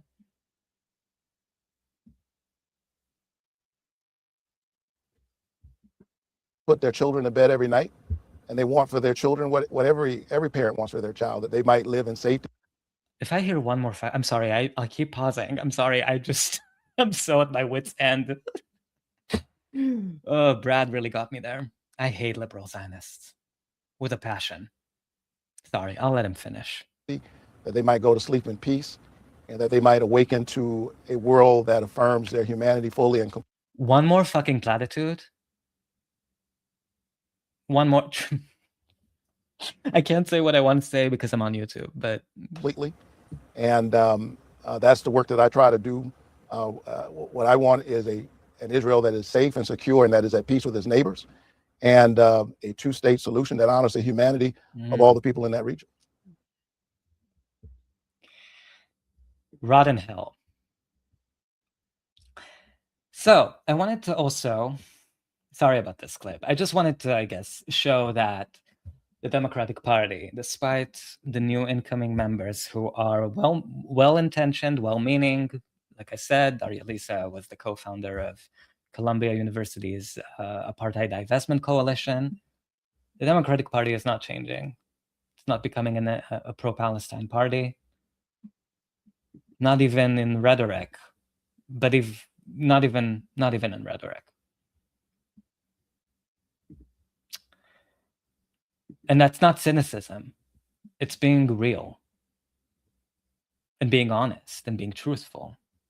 And if that hurts Ryan Grimm's feelings, even better. So I saw this stat that I think is worth keeping in mind when we talk about whether the Democratic Party should be reformed or deserves to be reformed or rebranded. This is the reported casualties, the death toll in Gaza since the genocide started, the current iteration of it. And you can see here that this is hard to, I guess, talk about or believe without being nuanced, which I think we should be, to be clear, because Trump is not good on Gaza. Trump is a Zionist, an ultra-Zionist, just like Biden was. But the death toll in Gaza under Biden was higher than it is under Trump. And that's an ugly thing to try to sort of resolve in your head and make sense of, because we want to believe that the Democrats on this issue, on every other issue, are at least a little bit better than Republicans. If you're Palestinian and you lost family members because of this Holocaust, the Democratic Party is not better. We deserve better than what the Democratic Party right now is willing to offer. It's shocking to me that despite all of this first of all, the genocide, but then also all of this electoral pressure to be more vocally pro-Palestinian. They're resisting that very effectively. They don't even pander to pro-Palestine voters. They want to retake the House this year. They want to retake the House, and they won't even fake promise to pro-Palestine voters before they pull the rug from under them and give them more Zionism. Why? Well, the answer is obvious. The Democratic Party doesn't care about votes as much as it cares about donor money. If they started even in rhetoric, just saying more pro-Palestine stuff, like, yeah, apartheid should end, and we will abolish apartheid, or we will force Israel to end its apartheid system. Even, you know what? Democrats could say, we will force a two-state solution if you vote for us back in power. We will force it. We won't fuck around. We will force it. That's still Zionism, but at least it's pretending, rhetorically speaking, to offer something to the base who is upset about the genocide. They don't want to do that, because then that would go against what their donors want. And what do their donors pay for? Radical Zionism. So they would rather lose, and we saw this with Kamala Harris, they would rather lose in terms of votes, as long as they can keep their donor money flowing. Why? Because the Democratic Party, the DNC, as Rania was saying in the beginning of this stream, is a corporation, first and foremost. And the duties of that corporation are not to win over votes, but to make money. That's the number one goal. That's why even when they lose, they don't really lose. Because Kamala Harris raised $1 billion for the DNC. That's good money. It doesn't matter that she won, it doesn't matter that she lost all 7 swing states. She raised money. As long as you raise money for the Democratic Party, you're doing your job. That's the real job. So, just to show this death toll, which I think is such an indictment on Democrats, this is not, Trump is a piece of shit, but the fact that the death toll is lower under his watch than under Biden is fucking disgusting. And how do you make sense of that? I genuinely don't know. If you're a progressive or liberal commentator, I don't know how you excuse that. This is the last thing I wanted to share. This is Dr. Rifat Al-Arir, who you should be familiar with, poet and academic who was murdered during the genocide, reacting to Bernie Sanders in 2023, shortly before Dr. Al-Arir was murdered. Bernie here was saying that, look at how similar what Bernie said then is to what Democrats are saying now, just to show you that nothing has really changed. Hamas's terrorist assault on Israel will have horrific short and long-term consequences. As a result of this attack, thousands of Israelis and Palestinians, including many women and children, have been killed and injured. That toll will rise. The gunning down of young Israelis at a music festival is an image the world will not soon forget. Longer term, it is a major setback for any hope of peace and reconciliation in the region and justice for Palestinian people. Bernie is a fucking Zionist, and he has the audacity to talk about justice for Palestinians. It's fucking shameful.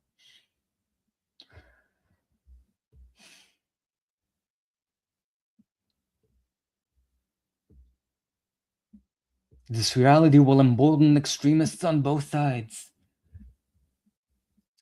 Let us, and this is at the end here, at the last 2 sentences I can read, because I can't stomach the entire shit.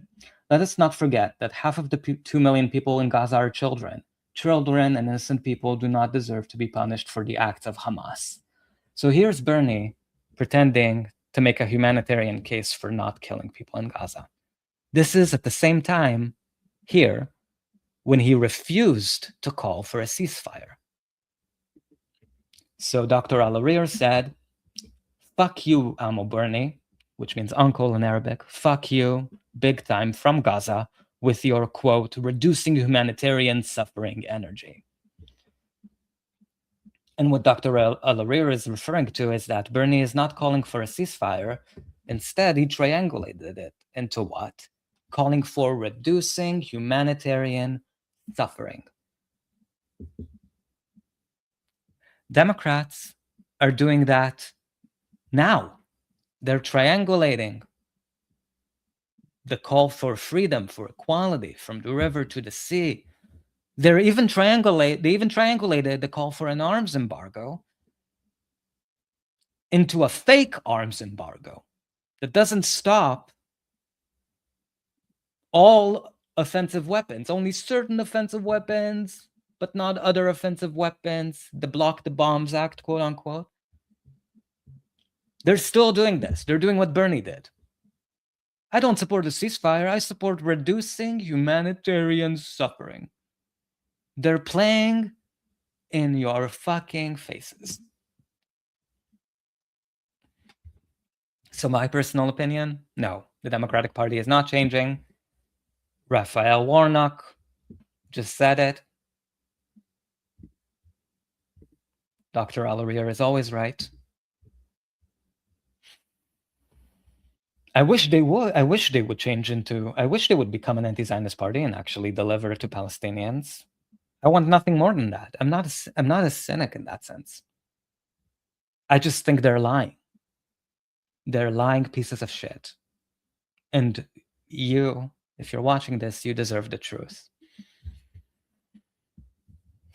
So, anyway, thank you so much for hanging out with me. Oh my God, it's been 2 hours. God. Well, I want to just end by saying thank you, Fascism Watch, for being here. I appreciate you always. Fuck you, Brad Lander. Fuck you. When someone announces, I hope someone announces a primary challenge. I hope someone announced a primary challenge against you, literally during the stream. I hate you. I hate all liberal Zionists equally. I'm an egalitarian that way. It's not personal. Thank you for joining me. If you have, I appreciate you. This channel is not monetized. The channel will never be monetized. I'll go back to taking care of my cats. A reminder, if you live in an area that has a wildlife or raccoons or opossums or anything of the sort, if you can, just leave them out a bowl of water. I'm going to be doing that right now. That's why I just thought about it. It's what I do every night. And free Palestine, from the river to the sea.